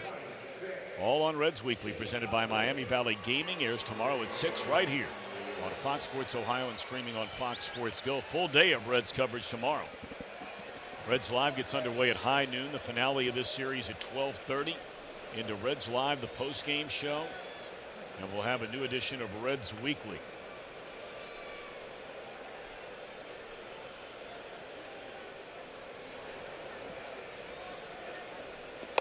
"14 straight retired by Luis Castillo. He gave up a single to Jock Peterson leading off the game. Got an out. Gave up a single to Machado. Dodgers had 2 on with 1 out. He struck out the next 2 batters beginning this current stretch. As the pitcher Ryu is out of the game. And the veteran playing in his final season in the major leagues, and what a career it has been for Chase Utley.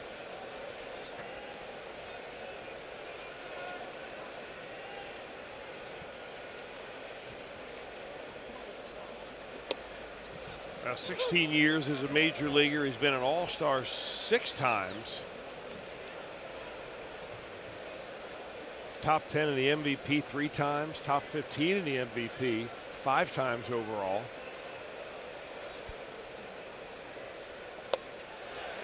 And he's out of there on strikes, and it just keeps on coming for Castillo. That's 8 of them, the same number he struck out in 6 innings out in Los Angeles in May. We said this early on about Castillo. When he gets on one of these rolls, it's like a snowball going downhill. It gets bigger and bigger and better as it goes on. But, you know, in those games where he starts getting nicked around a little bit is when he comes timid. He is going right after the hitters here tonight. Back to the top of the order in Jock Peterson, who has singled and struck out. Now this is that dreaded 3rd time through the lineup where Reds pitchers have had an awfully hard time of being a little bit different than they were the first 2 times, and that's what you have to be as a starter. You can't be the same guy 3 times in a row. And the dreaded 3rd time through the order brings the first run of the game for the Dodgers.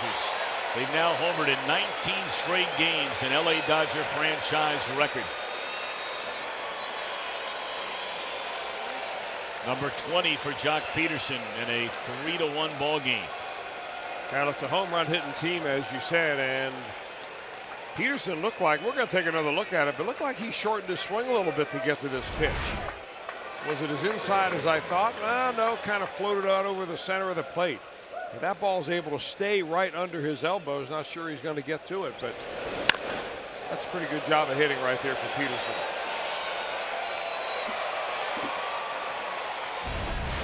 All right, so a 3-1 game, and here's Muncy. He leads his club with 32 home runs.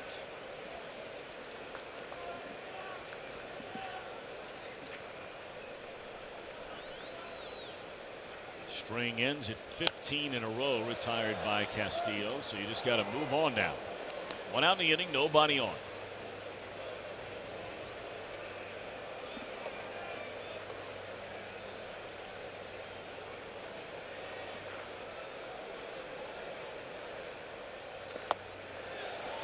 You know, it's so interesting when you see Max Muncy up there and he goes down again swinging. 3rd time he struck out, all on the same pitch and changeup. But with 32 home runs, Muncy leads the Dodgers with a payroll of almost $230 million. The guy that leads the team in home runs was picked up last year after spring training when the Oakland A's released him and signed as a free agent last April. It's good scouting. A lot of luck and a lot of injuries that gave him a chance to play. Yeah, and the Oakland A's don't miss on all that many players, they don't. but they must have missed on Muncy.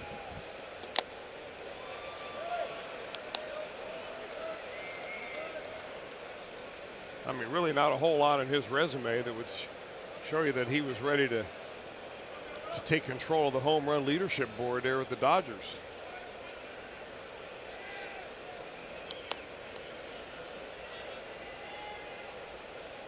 Well, he's glad this is the last time he's seeing Luis Castillo in this game here tonight. Or at least the last time he'll see him this year. I don't know about the last time he'll see him in a game tonight. But the final meeting between these 2 teams is tomorrow.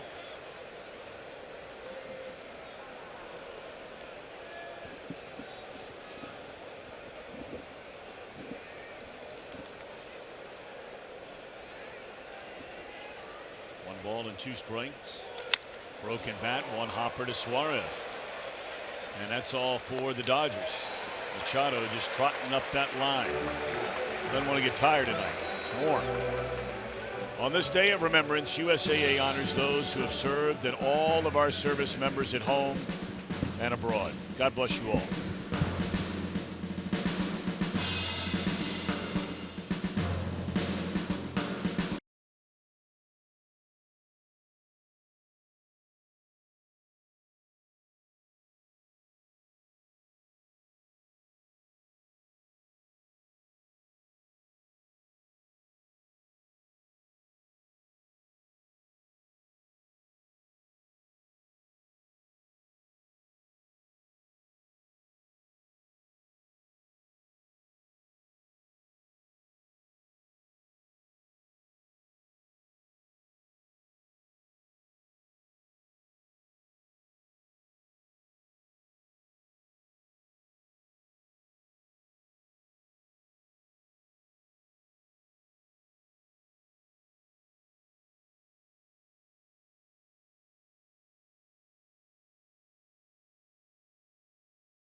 About the Reds offense here in September. They have 3 runs on 8 hits so far here tonight. Take a look at some of their ranks. In average, top 3, runs second, hits second, home runs second so far here in the month of September. Not even midway through it yet.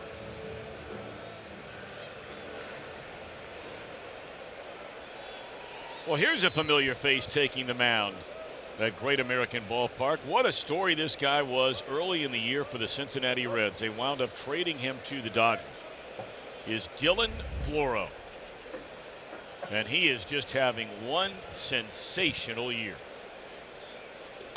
Pitched in fewer than a handful of games in the big leagues last year, and look at him this year.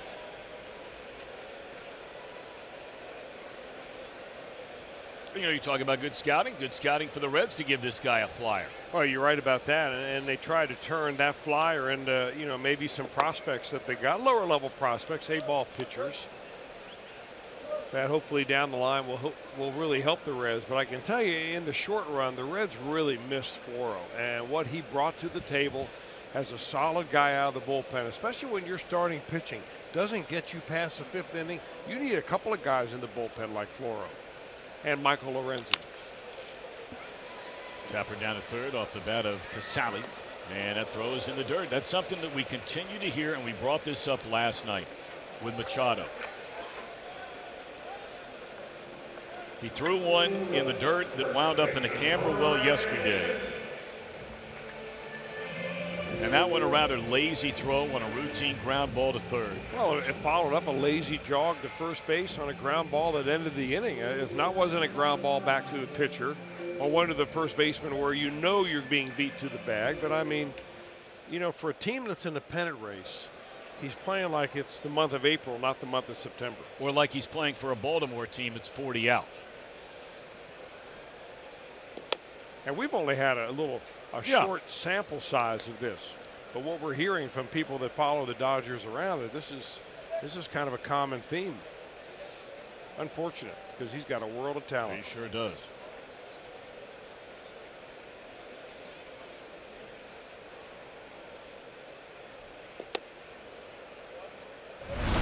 StatCast AI powered by AWS.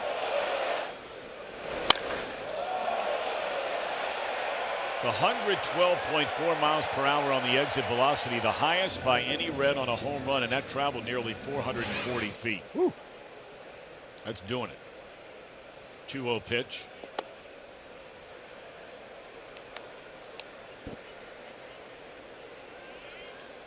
Believe it or not, the hardest hit ball put in play by a Reds player this season, believe it or not, was Michael Lorenzen on a single. The highest exit velocity of any ball struck by a Red. And there's a walk to Brandon Dixon.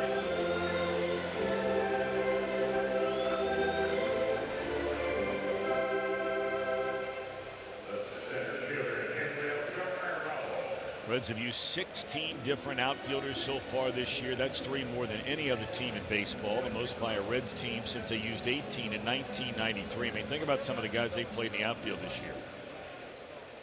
16 of them.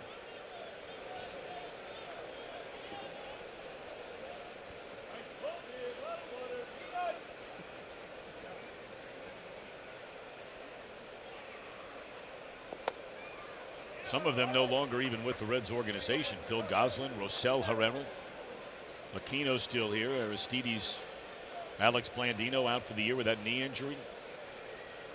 We've seen Lorenzen play the outfield. Preston Tucker was just sent back recently to Atlanta. Adam Duvall's already in Atlanta. It's a whole pile of them. And now Guerrero.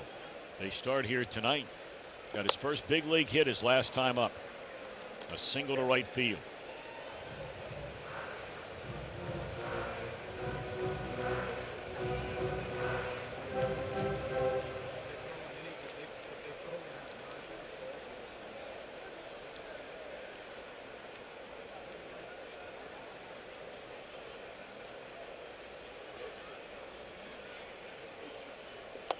Check swing, throw down to first, and Dixon saw it coming all the way.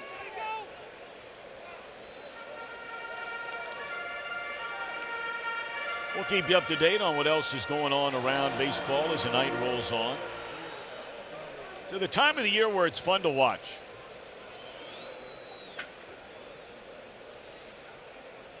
Much more so than what's anything going on in the American League right now. I mean, you talk about next to zero drama occurring in the American League. Gone swinging Guerrero. You have the Yankees trailing Boston by 8. You have Minnesota trailing Cleveland by 15.5. Okay, then you get to Houston leading Oakland by 3, right? So when you get to the wild card in the American League, you've got New York and Oakland a whopping 7.5 games better than the third best record. So, I mean, is it conceivable one of those two teams blows it? Conceivable. Likely, no chance. Home field advantage is what you're looking at. That's right. And then you get in the National League, and it's a whole different ballgame. 5-game spread, Atlanta, Philly. 3 teams within 3.5 in the West. 3 teams within 3.5 of the Central. You have 5 teams within 5 of the wild card. There's a lot happening. Here's what we're talking about. You have Milwaukee, 2.5 better than the Cardinals, but the Cardinals only 2 better than the Dodgers. Cardinals will be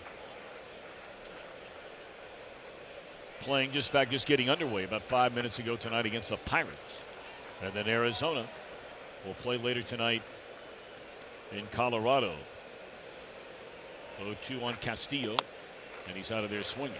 Floro walks the batter, strikes out 2. We're off to the 7th. Reds 3, Dodgers 1.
Here tonight. One-time Dodgers, in fact. Dixon with a home run. Schebler, a one-time Dodger with a home run. The Dodger ultimate killer. 15 for 21 this year is Scooter Gennett. Run-scoring single in the left to make it 3-0. Dodgers got a home run by Peterson in the 6th inning, but this guy has been lights out here tonight. He's had that changeup working all night long. The majority of his strikeouts have come on that off-speed pitch. When he needs a fastball, he's able to dial it up to about 97 or 98 miles an hour. 9 punch-outs overall for Luis Castillo. Only 1 run through 6 innings. And here he is out there for the 7th inning. First time in 7 games the Reds have had a starting pitcher to complete 6 innings. Castillo has gone 6 or more on 10 different occasions this year. 6 of the 10 came in the first 3 months. 2 starts ago, 6 2/3 of 2-hit shutout baseball against the Cardinals, and this should be, we'll see if there's enough room over there. And there is the first out of the inning in the Dodgers 7th. Castillo his season high. One time this year he's gone 7 innings. That was on the 29th of July against Philadelphia here at Great American Ballpark. 7 innings of 4-hit shutout baseball when he walked 1 and punched out 9.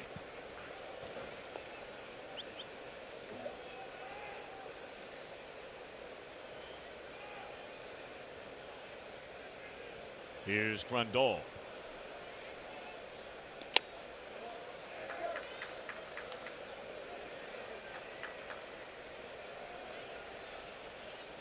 A rare night game where we'll be keeping it here for the singing of God Bless America in the middle of the 7th inning. On September 11th. 17 years removed. It's hard to believe it's been that long since this tragic date of 2001. That planes crashing in Pennsylvania. The trade towers of New York City and just outside the Pentagon. Into left center field. It's a base hit for Grandal. And he motors into second base, sliding with a 1-out double.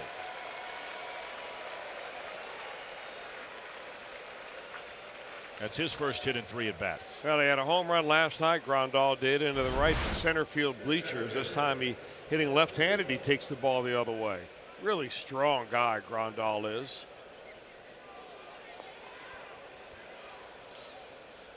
Switch hitting catcher that the Reds picked up in the first round when they saw him available out of the University of Miami. While the Reds were plowing through their workhorses when they have a lead in their bullpen last night. You know, they were using Lorenzen, they were using Jared Hughes, they used Raisel Iglesias. So you wonder, Chris, it should probably come as no surprise that Jim Riggleman right now in a 2-run game in the 7th inning has Sal Romano loosening in the bullpen. And joining him down there, who faced 3 batters without retiring one of them in the game, was Wandy Peralta. I'm not sure what happened there. That must have been a cross-up of some kind with a runner at second base, because Casale's a pretty good receiver. Yeah, first time they've had a guy on second base since the first inning. Casale looking for something that's going to break away, and that was a slider that breaks down and in. So in a 2-run ball game, you move that runner 90 feet away to make it a 1-run game if they can figure out a way to get the ball into the outfield. The Reds are going to concede the run. They're going to leave the infield back except for Suarez at third. Verdugo is 0 for 2, is popped up in foul ground to Suarez, and then he bounced out to the second baseman in the 5th. 3 balls and no strikes. Got the dangerous Chris Taylor due up next. And that's his first walk. In fact, that was the first time he had gotten to a 3-ball count on a Dodger hitter all night. Well, this is where you got to learn something about a young pitcher. A lot of times this year, the Reds have been taking these young pitchers out of games and not letting them pitch through jams. And look, Jim Riggleman runs this team the way he sees fit. But sooner or later, and he might be making a change right now. Yep. He's taking him out of the game. Well, he has seen it implode very quickly for the young pitchers. And, you know, he's caught in a tough spot between trying to develop talent, yes, or win ball games. As an interim manager, you want to put W's on the board. He's using the best way to do that. Well, what a great game by Castillo tonight. Our Skyline Chili call to the bullpen. Nicely done, young man.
out of the game now, and in comes Sal Romano. We've talked so much already about September 1st, 2001. Romano, growing up in the New York area, says he remembers his school was evacuated that day. He was about 8 years old, and he said his uncle's company actually helped with the work of excavating and cleaning up around the World Trade Center.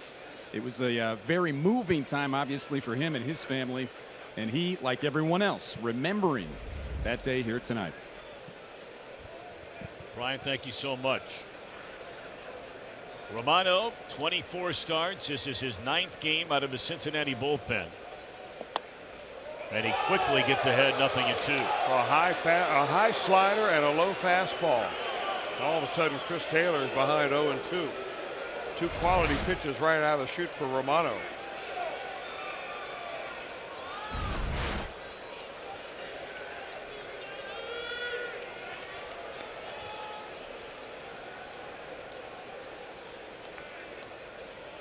Romano ready, a count of no balls and 2 strikes, trying to put Taylor away, and barely made contact. How did he hit that pitch? Look where that pitch was located. That was down around his shoe tops. Now look at the swing. You're in contact mode right there, just off the end of the bat. This time you throw him another one just like that, but you move the pitch a little bit more outside.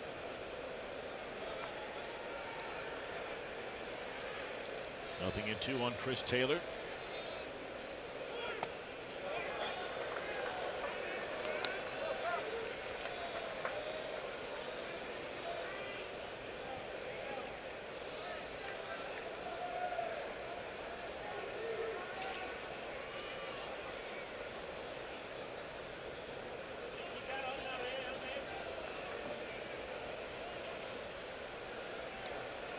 One ball, 2 strikes. Runners on the corners with 1 away.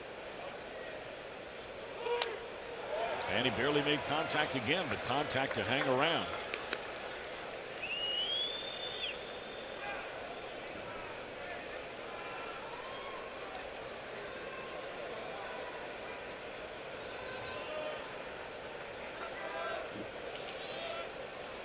We are in the top of the 7th inning. Castillo leaves after 6 1/3. Had a 4-pitch walk to the final batter. He faced his first walk of the night.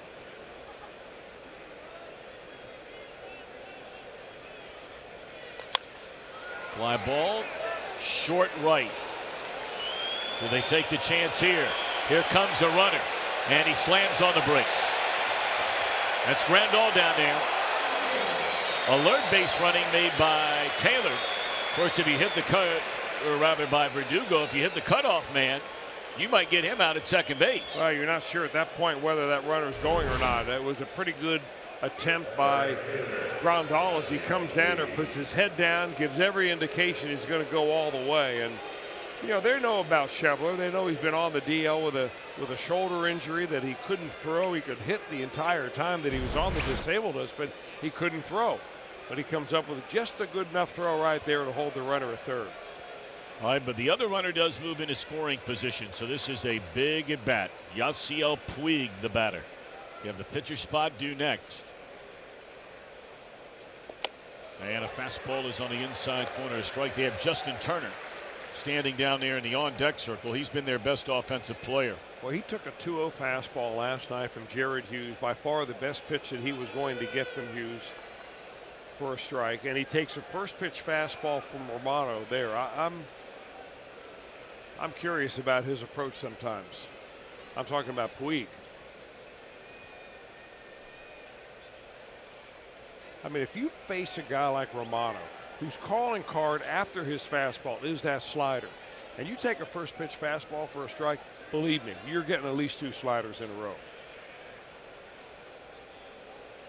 That's a changeup grip, but that's not what he's throwing here.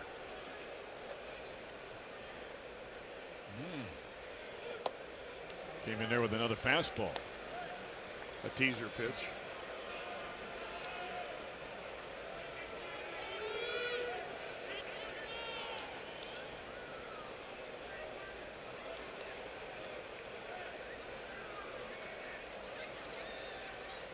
I tell you, watching Puig in that batter's box, he has got some odd sort of little gyrations he goes through in and around between every pitch. Saw last night whacking himself all over his body, swinging a miss. Great block there by Casale on that pitch in the dirt. Nicely done. Romano puts it exactly where he wants to.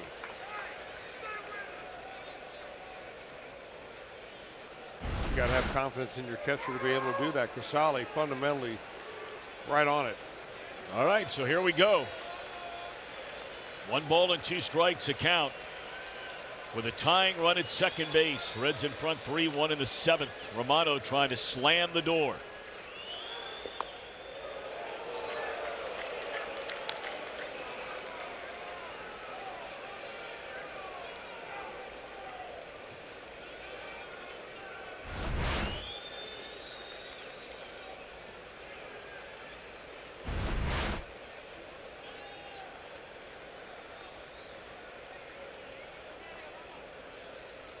Two balls and 2 strikes on Yasiel Puig. And here it comes from Romano. Try to get him a chase again. Reds have David Hernandez, a right-hander, Wandy Peralta, a left-hander, ready in their bullpen.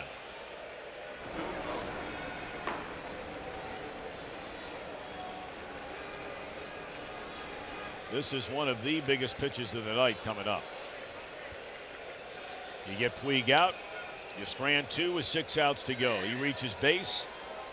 You face the best hitter the Dodgers have on their team, who's getting a rare night off. 3-2 to Yasiel Puig. Tried 3 pitches in a row to get him to chase that pitch, and he didn't do it. That's a good at bat by Puig.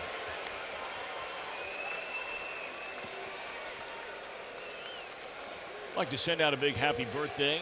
Handles all the video in our truck each and every night on Reds baseball. Fred Engelhardt, happy birthday, young man. Hope you're having a great night tonight. Fred always on top of his game every day. Happy birthday. Well, well, well. It's not going to be Sal Romano. It is going to be the veteran David Hernandez, as Jim Riggleman makes his second pitching change of this inning.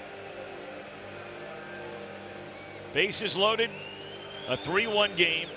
Romano records 1 out and also issues a walk. Don't go away.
It may not be reproduced or retransmitted in any form, and the accounts and descriptions of this game may not be disseminated without the express written consent of the Cincinnati Reds.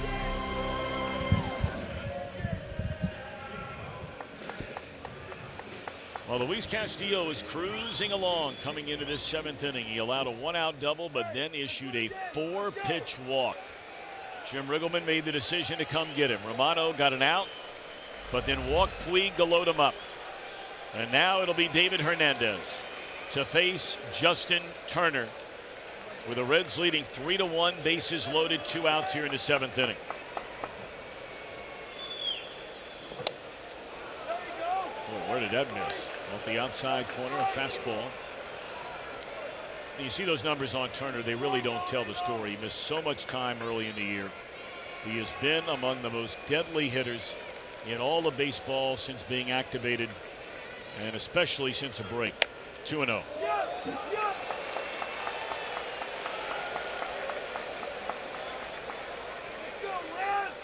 Hernandez v. Turner. Turner 0 for 5 against David with a strikeout.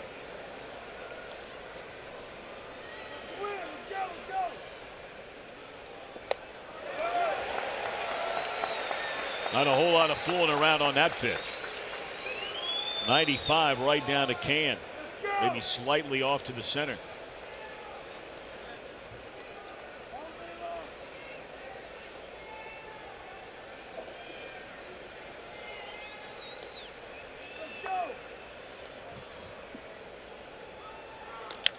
Ground ball to short. And David Hernandez excited. He should be. He doesn't show a lot of emotion, but did right there. Dodgers leave him loaded. Hernandez picks up the final out, and we'll be keeping it right here on this 9/11/2018. And we shall never forget as we stay for the singing of God Bless America. Major League Baseball, the Reds and the Dodgers salute the men and women of our armed forces, as well as those who serve to protect in our local police and fire departments. At this time, please help us honor these brave men and women and all our veterans of service as we commemorate Patriot Day in the United States and welcome firefighter Justin Kenny as he leads us in the singing of God Bless America. God bless America, land that I love. Stand beside her and guide her through the night with a light from above. From the mountains to the prairies, to the oceans white with foam. God bless America, my home sweet home. God bless America, my home sweet home.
of Ohio. They're on campus here. Home opener this weekend. Alabama A&M in town.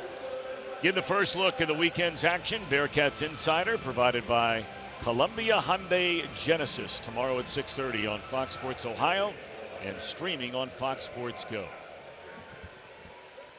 All right, Dodgers going to go back to their bullpen. We've seen Ryu and Floro here tonight, and now we get a look at another left-hander, Scott Alexander. Came over from the Kansas City Royal organization back in January. He's been out there a lot, 63 times, or 64 now, including tonight. Not a high strikeout pitcher, but situational guy.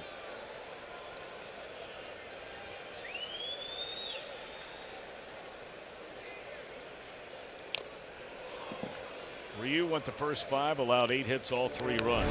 Floro worked an inning. Schebler, one of 2 home runs the Reds have hit in the game tonight.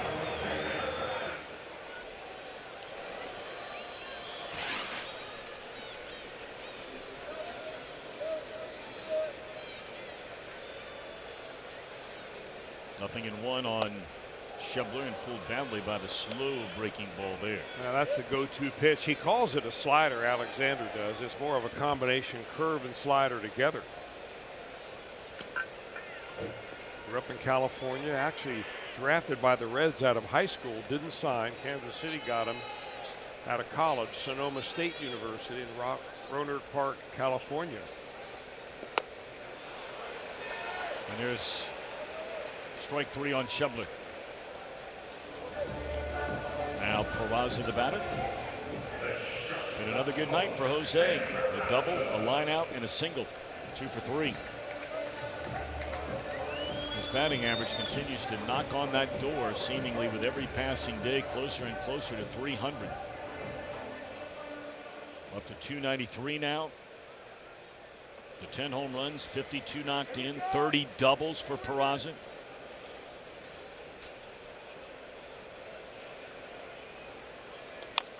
You know, the one position you wonder if he would have maybe had a shot with the Dodgers, and it's a big maybe,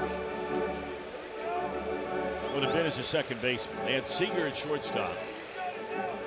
You know, the last couple of years they've gone out and brought in second basemen to play there. They brought in Utley a couple of years ago. Yeah, but if you remember the way he struggled early on, sometimes that's enough. In an organization like the Dodgers that want it right now and have the means to buy it right now, he may not have gotten a shot after struggling early. Well, that's why I say it's a maybe. Now there's a good looking play by Machado.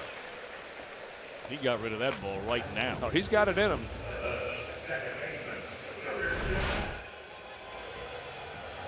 Right off the plate. Hey, the fans love it because every time there's a ball that's put in play, he knows the pitcher doesn't want that ball. When they throw it around the horn, he turns around and throws it to stand. I mean, they love him down there.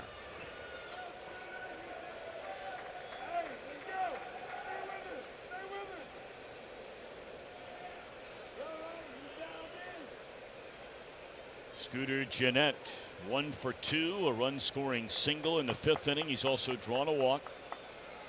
And that batting average for Scooter at 320. That's still 5 points better than Christian Yelich.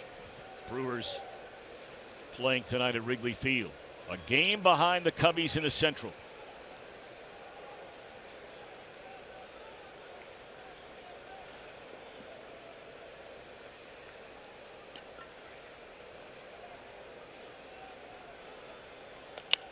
And make it another hit. That batting average going up even more.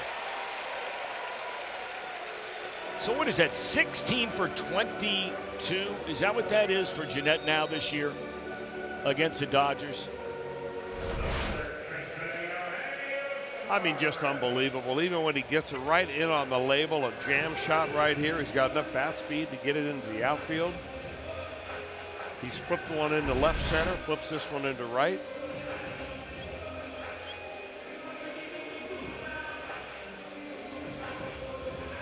Dave Roberts going to come get his left-handed and bring in a right-hander from the bullpen to face Eugenio Suarez. We'll tell you who the new pitcher is when we come back. Reds in the 7th inning with a 3-1 lead.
Baseball 18 available now.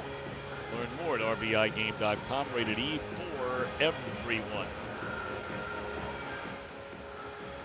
All right, Pedro Baez takes over on the mound for the Dodgers. Reds have Jeanette at first, a 3-1 lead, 2 outs in the 7th inning, and Eugenio Suarez coming up. A 30-year-old right-hander with a blazing fastball. Something must be about that water there in Bani, Dominican Republic. It's the same hometown as Luis Castillo. And Baez throws it about like Castillo, 97, 98 miles an hour.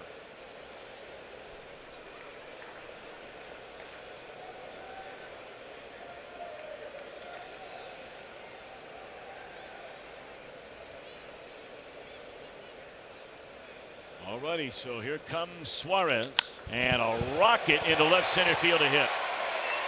Over to cut it off and get it back into the left field, or into the second baseman is the left fielder Jock Peterson. Jeanette on to third, so the first pitch thrown by Baez is turned around, a base hit for Suarez, his second hit. You know, this is what I think the difference between Suarez and his approach and Yasiel Puig. Puig takes the first pitch fastball. Well, when Baez comes out there, you know that his calling card is going to be a fastball. He just loves blazing it in there early in the count. The Reds know that. They prepare Suarez like that, and he takes advantage of knowing what's coming.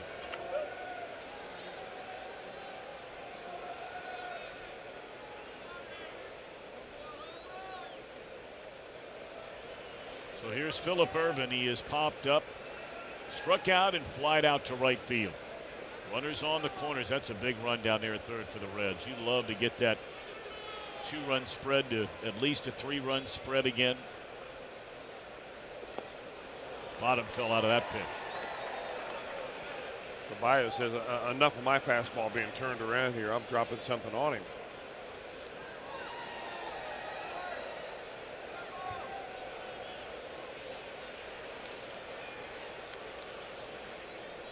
Sort of a quirky way of looking at a scorebook. Our producer Josh Hall reminds me that Ervin and Luis Castillo have made the final out in every inning of this game tonight. Ervin in the first, the third, and the fifth. Castillo in the second, the fourth, and the sixth. And here's Ervin in the seventh. Time to break that string. Let somebody else end an inning. Let somebody else keep score. I'm all for that. 1-1 to count.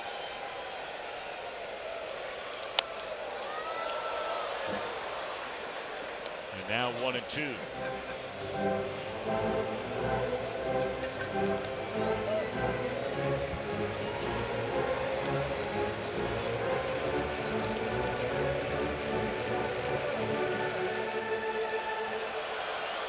Sally would be next.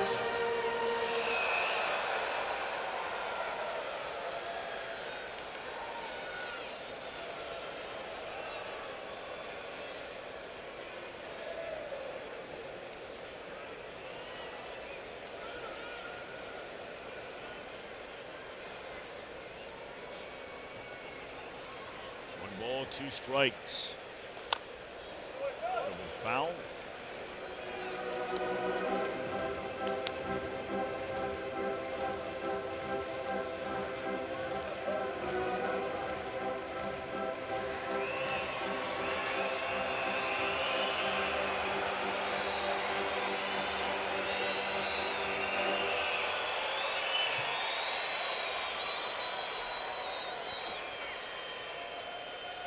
And 2 on Ervin, and Baez waits, delivers.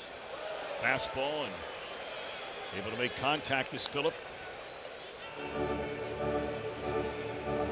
Cubbies have jumped in front of the Brewers that game in the last of the third at Wrigley, 2-0. And the Cardinals a 2-0 lead in the third at Busch Stadium over the Pirates. Arizona 2 runs in the top of the first at Colorado. Dodgers rooting on the battling D-backs in that one. 1 ball and 2 strikes on Ervin.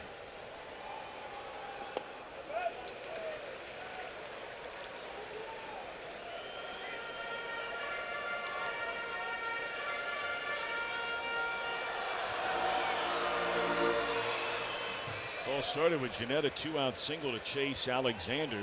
In came Baez, allows a single to Suarez. And now 2 balls and 2 strikes on Urban.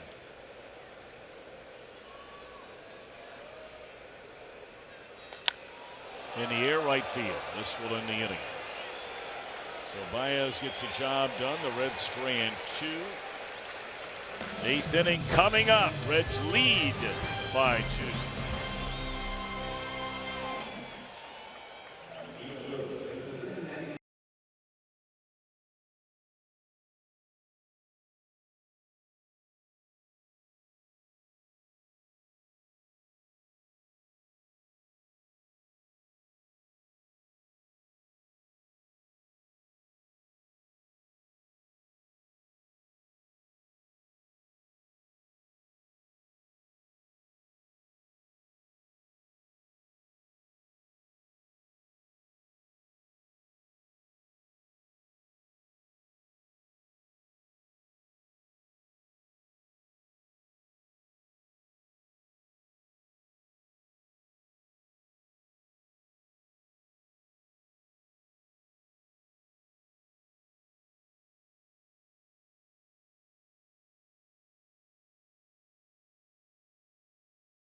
Year-old Juan Soto in Washington launched his 17th home run today as the Nats take on the Phillies.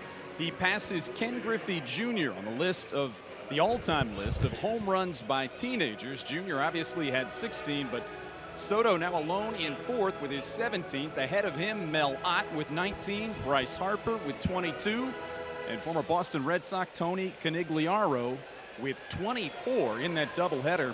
The Nats won Game 1. Philly is in the lead in Game 2. All righty, Brian, thank you very much. It is David Hernandez who came on to get the final out on the ground ball from Turner, leaving the bases loaded in the 7th inning. So he starts the 8th. And meanwhile, the Reds have made a change in center field. Billy Hamilton naturally will take over. 6 outs to go, but a very dangerous Dodger team, and it begins with the top of the order. And this inning clearly belongs, it appears anyway, to David Hernandez. Wandy Peralta was up in the last inning.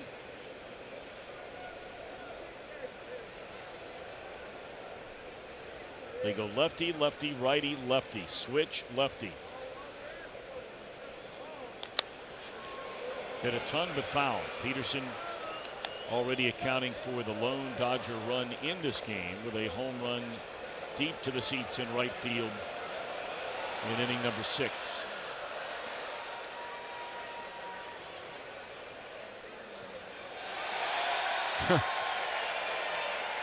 Crowd cheering up there.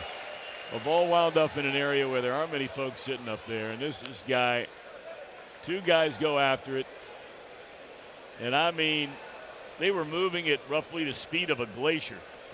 And then one of them finally just fell over 2 rows. That guy right there. Good for him. What to get it for his favorite gal. Swing and a miss. 1 out here in the 8th.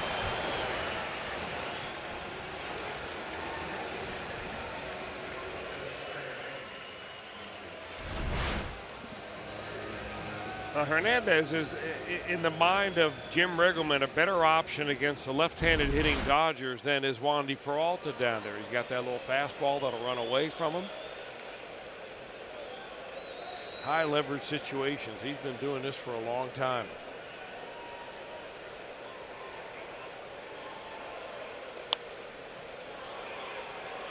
That guy up there on the upper deck who fell over all those seats is still rubbing his shins.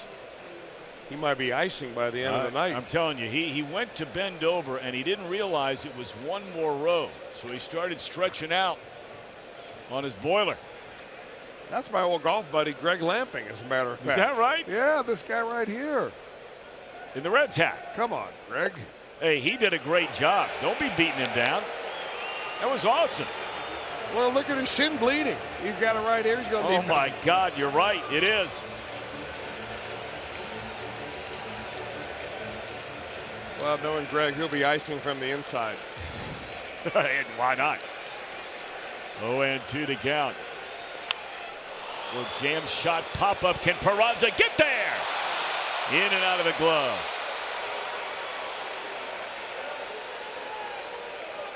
Too bad.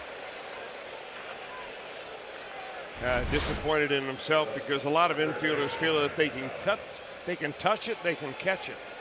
That ball actually got off a little bit of a heel right there as he's going out to get it. Would have been a nice catch. But it brings the tying run to the plate.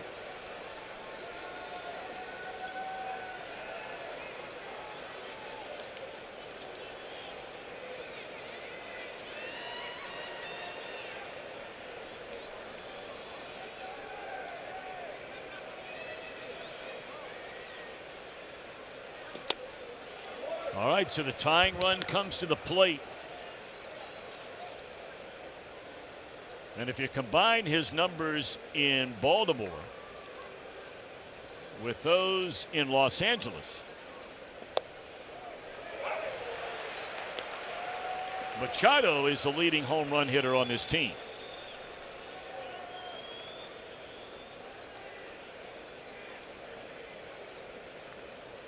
.33 bombs for Machado.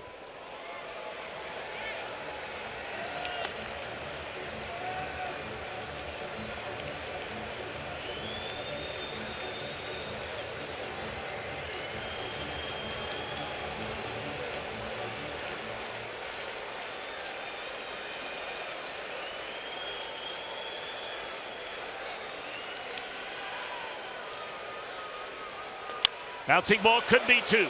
Jeanette, the feed, the throw by Peraza. That's a double play. How about that? David Hernandez. Beautifully done.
Montgomery Inn, La Rosa's, Dunkin' Donuts, so much more.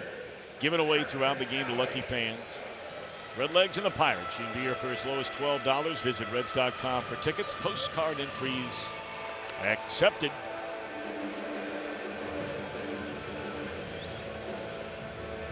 You take a look at those last two shots. The little girls in both of those shots are looking around like, what are you getting for me? I mean, look at this little girl. Oh, here we go. Here we go. Must have hurt us. I don't know, Dad, about peanuts. Nope. Look at it. Just spit those out. Or maybe he's teaching early on, Chris, about sunflower seeds. What do you think?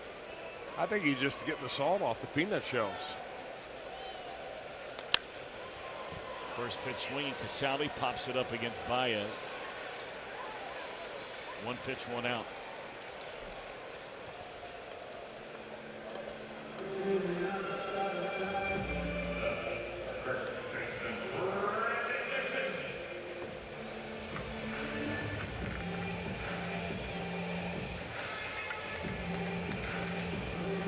All right, now Brandon Dixon. Dixon, a big home run. Way back to the second deck in the second inning. He has since popped up and drawn a walk.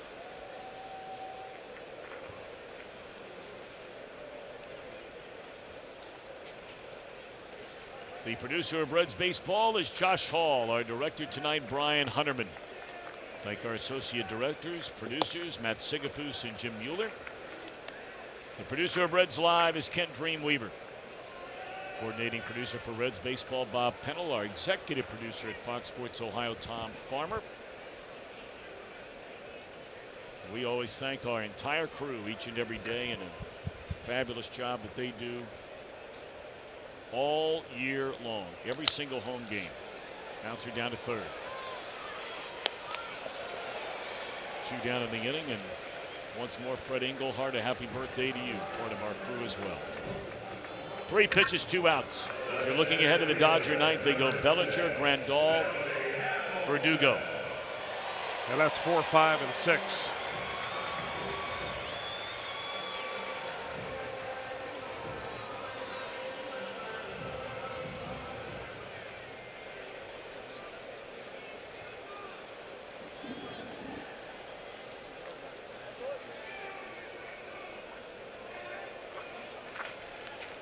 So now Billy Hamilton bats for the first time since replacing Guerrero.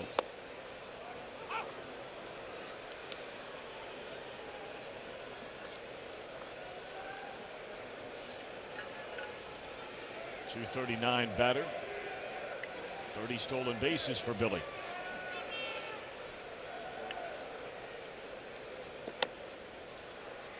Joey Votto has moved into the on-deck circle.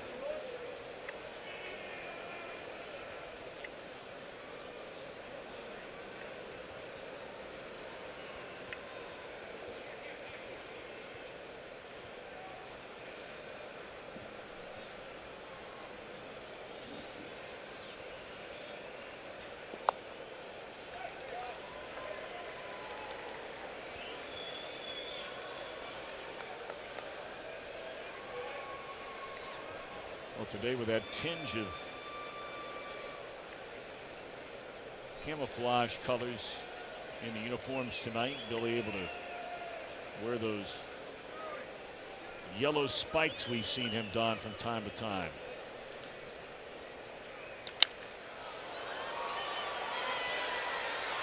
Taylor cuts it loose to retire the side, and Baez with a perfect 8th. Here we go. Iglesias will try and nail it down and make it 6 in a row over the Dodgers.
Reds Live brought to you by Ray St. Clair Roofing.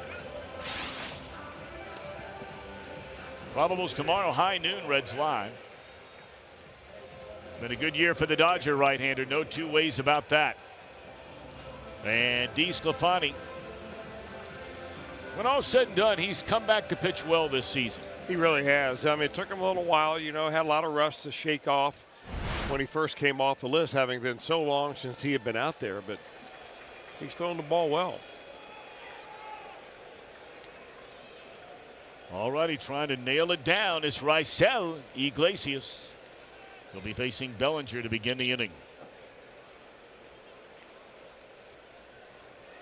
Wow, how about that?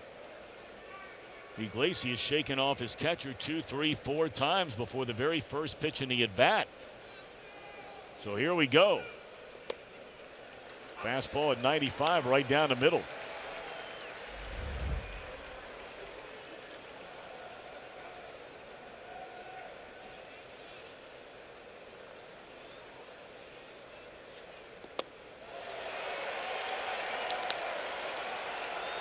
Of course, the crowd will get all jacked up now. They're a strikeout away from getting a free pizza here tonight. That means the Reds pitching has struck out 11 of the opposing batters.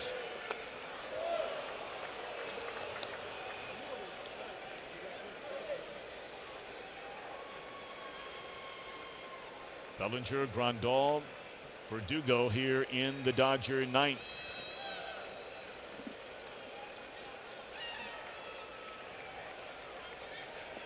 Got him swinging. And free pizza for everybody in the house. I'm buying. Big of you. I know.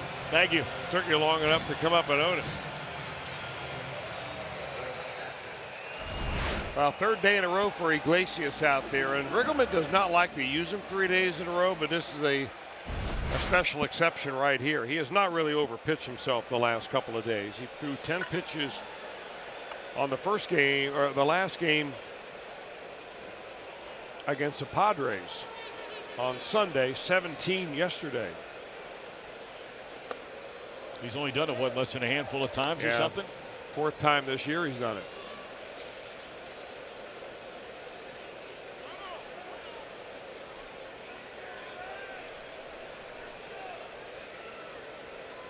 One and 0 on Grandal.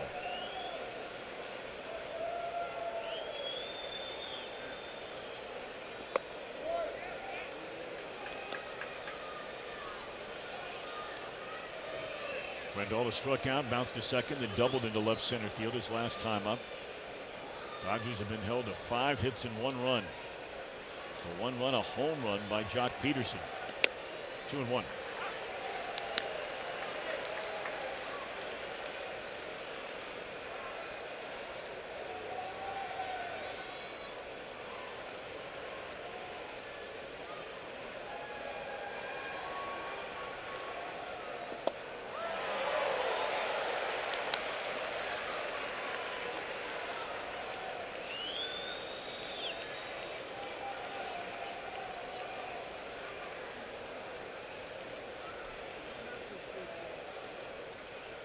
Two pitch. And the count goes full. You got to make him earn his way on. Dodgers have a pile of guys on this team that can hurt you with one mighty crack to the bat.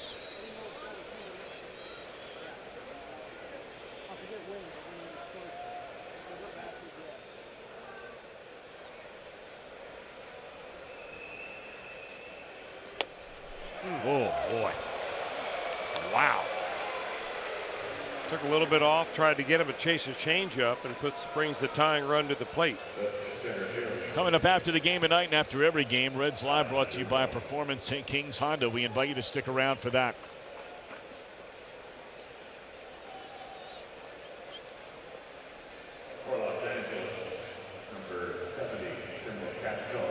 They're going to pinch run number 70, a pitcher, or a backup outfielder, Tim LaCastro, will come on and run for Grandal.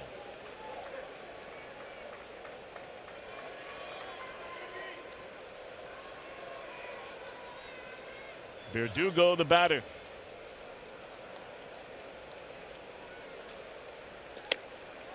Ball one.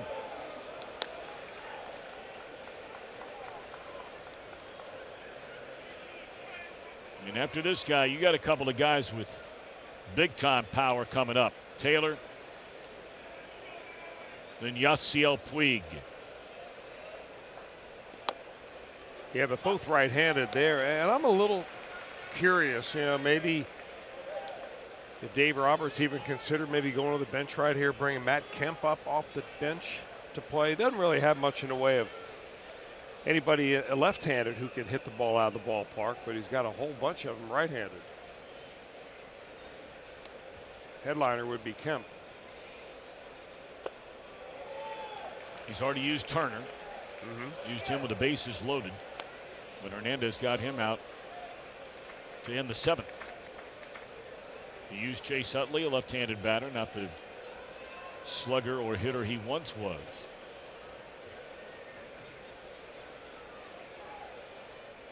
But Iglesias needs to find a strike zone. He walks Grandal to bring the tying run to the plate.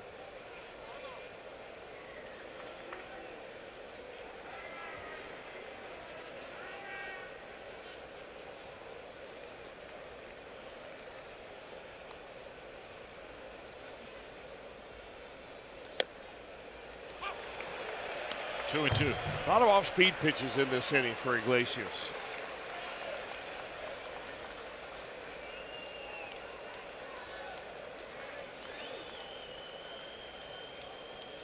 Looking for Verdugo maybe to roll over on one.